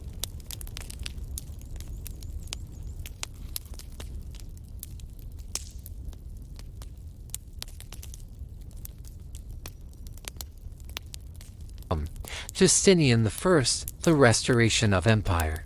One of the greatest rulers of the Byzantine era was Emperor Justinian I, who reigned from 527 to 565 CE. His rule marked the culmination of the Byzantine ambition to restore the unity and grandeur of the Roman Empire. Justinian was born into a poor peasant family in the Balkans, but through the patronage and guidance of his uncle Justin, who later became emperor, he received a solid education and early exposure to state administration. This unlikely rise from humble origins shaped Justinian's vision of power as both divinely sanctioned and personally earned. From the very beginning of his reign, Justinian set himself an ambitious goal: to reclaim the lost western provinces of the former Roman Empire and to strengthen the internal structure of the state. Military reconquest became one of the central pillars of his policy. With the support of his brilliant general Belisarius, Justinian launched a series of campaigns aimed at restoring Roman authority across the Mediterranean world. In 533, Byzantine forces landed in North Africa and within months destroyed the Vandal kingdom, bringing the wealthy provinces of Carthage back under imperial control. Shortly afterward, military operations shifted to Italy, where prolonged and brutal wars against the Ostrogoths eventually allowed the Byzantines to retake Rome, Naples, Ravenna, and much of the Italian peninsula. Southern regions of the Iberian Peninsula were also temporarily incorporated into the empire. Although many of these territorial gains proved fragile and difficult to maintain, they symbolically recreated the outlines of the old Roman world. Even more enduring than Justinian's military achievements were his internal reforms, particularly his transformation of Roman law.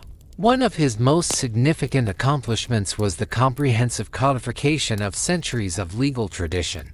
Under his direct command and the supervision of the distinguished Juris Tribunian, a monumental legal compilation was created, later known as the Corpus Juris Civilis. This body of law consisted of 4 parts: the Institutes, a legal textbook for students; the Digest, a vast collection of legal opinions by classical jurists; the Code, which gathered imperial decrees; and the Novels, new laws issued during Justinian's reign. This legal system became the foundation of European jurisprudence in the Middle Ages and the Renaissance and remains one of the most influential legal achievements in world history. Religious unity was another cornerstone of Justinian's vision of imperial stability. He believed that a unified Christian faith was essential for maintaining order within the state. The emperor actively participated in theological debates, opposed doctrines he considered heretical, and sought to strengthen the authority of the universal church. Under his patronage, countless churches, monasteries, and religious institutions were built or restored throughout the empire. The most magnificent symbol of this religious and political ambition was the Church of Hagia Sophia in Constantinople, completed in 537, with its massive dome, luminous mosaics, and unprecedented architectural scale. Hagia Sophia stood as a testament to Byzantine ingenuity and the emperor's claim to rule by divine favor. Despite these achievements, Justinian's reign was marked by severe internal crises. In 532, Constantinople was shaken by the Nika Revolt, a massive uprising fueled by popular discontent over heavy taxation and administrative corruption. The violence nearly destroyed the capital and threatened Justinian's throne. Only decisive and ruthless action by Belisarius and imperial troops crushed the rebellion. Preserving imperial authority at the cost of tens of thousands of lives. An even greater catastrophe followed in the form of a devastating plague that began in 541. This pandemic, later known as the Plague of Justinian, swept through the empire, killing millions and severely weakening its economy, military strength, and administrative capacity. The loss of population strained resources and undermined the long-term sustainability of Justinian's reconquests. Nevertheless, Justinian remains in history as the last great emperor of the ancient Roman type, a ruler who did not merely attempt to preserve the empire but sought to restore it to its former splendor. His reign represented both the peak of late antique imperial ambition and the beginning of a new phase in Byzantine history. Latin traditions gradually gave way to a predominantly Greek-speaking, Orthodox Christian identity, marking the final transformation of the Eastern Roman Empire into what we now recognize as Byzantium. The age of Justinian stands at the threshold between the ancient and medieval worlds. It was not a sudden collapse, but a slow and complex transition involving changes in political structures, economic systems, religious life, social organization, and cultural values. With the fading of late antiquity, a new historical era emerged, one that would shape the medieval civilizations of Europe and the Eastern Mediterranean for centuries to come.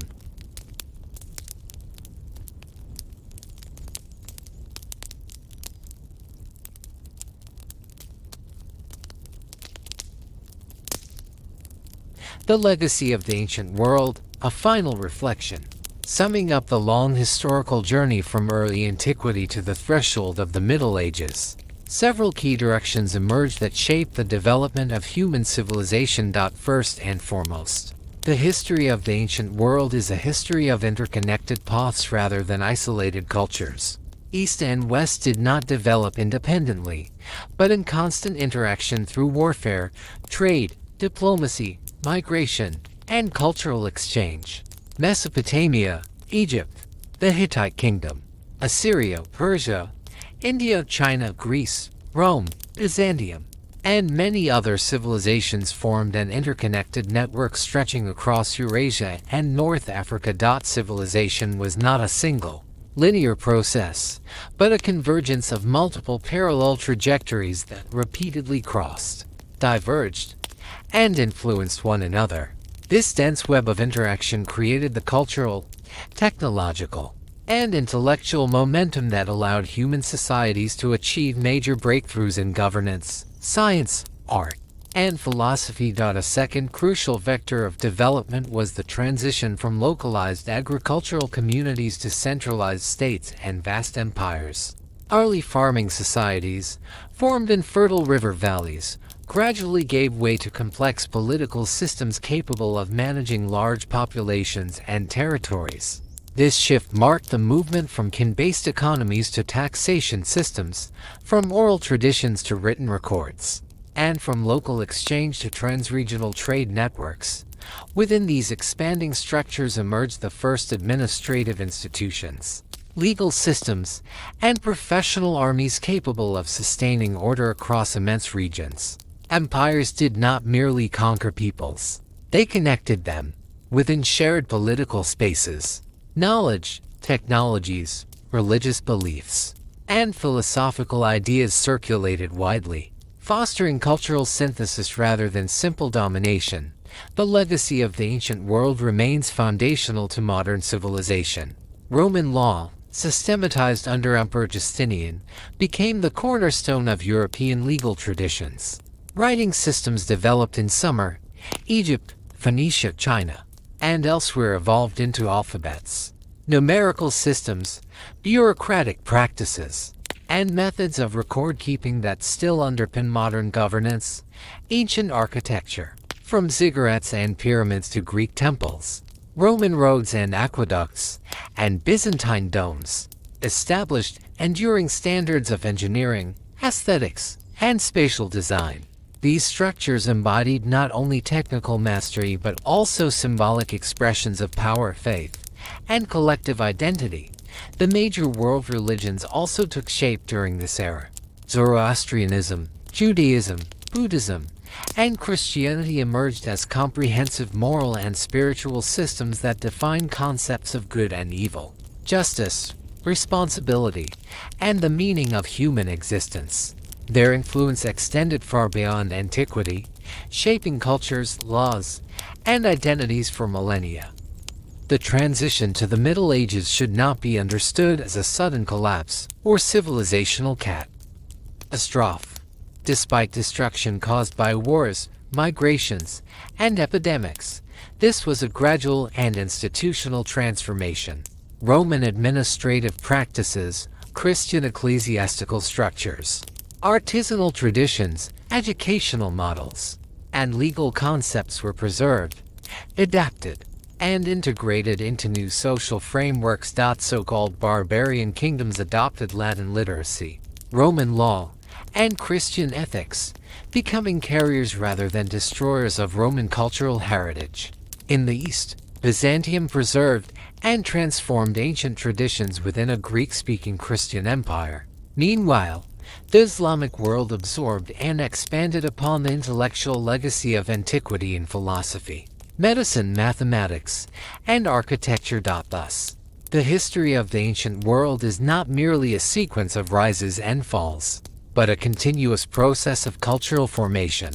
It is within this shared historical space that the fundamental institutions of the modern world were forged: the idea of law, respect for education, the pursuit of order, the power of the written word, the enduring force of art, the responsibility of authority, and the search for meaning. Understanding this legacy is not simply an academic exercise.